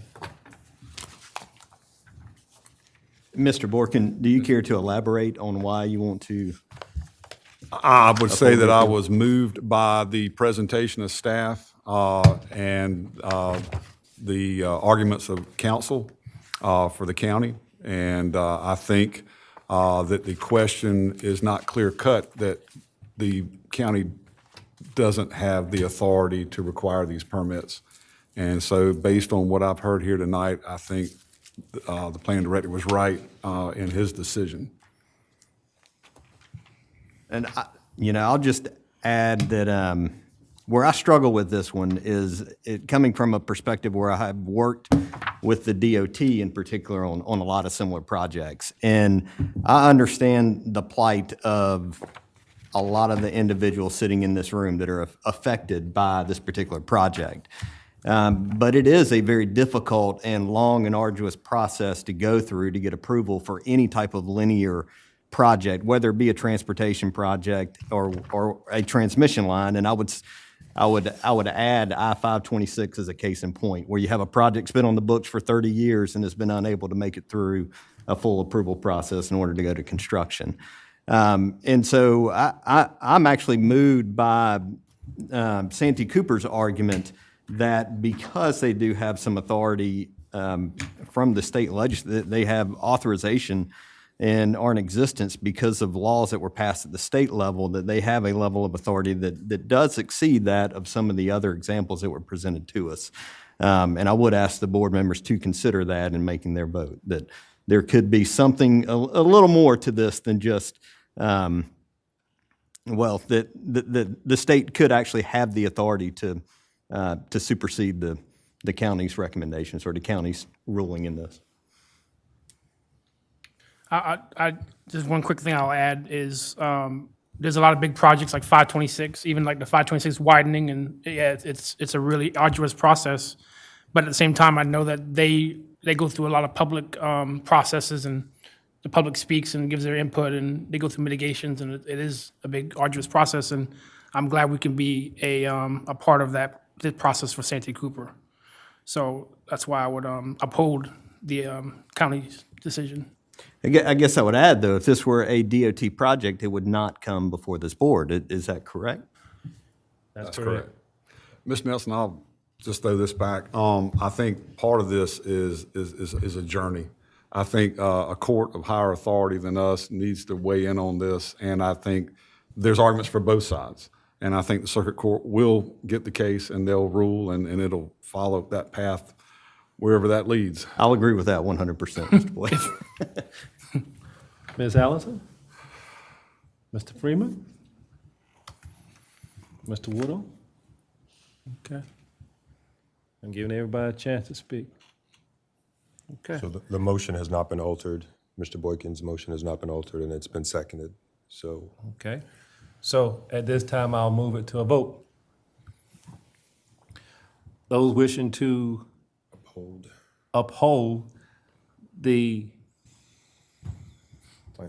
planning director's decision at this time, please raise your hand and say aye. Aye. Any opposed? Have the same? There's one. It carries. Okay. So at this time, the application has been upheld from the planning director. Well, the appellant's Request has been denied. Denied, correct. Thank you. Okay. This was our last case for tonight. At this time, please hold on, please hold on, please hold on. I know you're ready to go. I am too. Public, yes. At this time, I'd like to thank everybody for participating and coming tonight and staying and voicing your opinions. And at this time, this meeting is adjourned. Thank you. Board members, if you just hold on one moment. Ms. Workin, do we have anything for the greater good of the board? We have 10 cases for January 10th. Yay. And my records just show we have 3 people that still need training. I got your emails.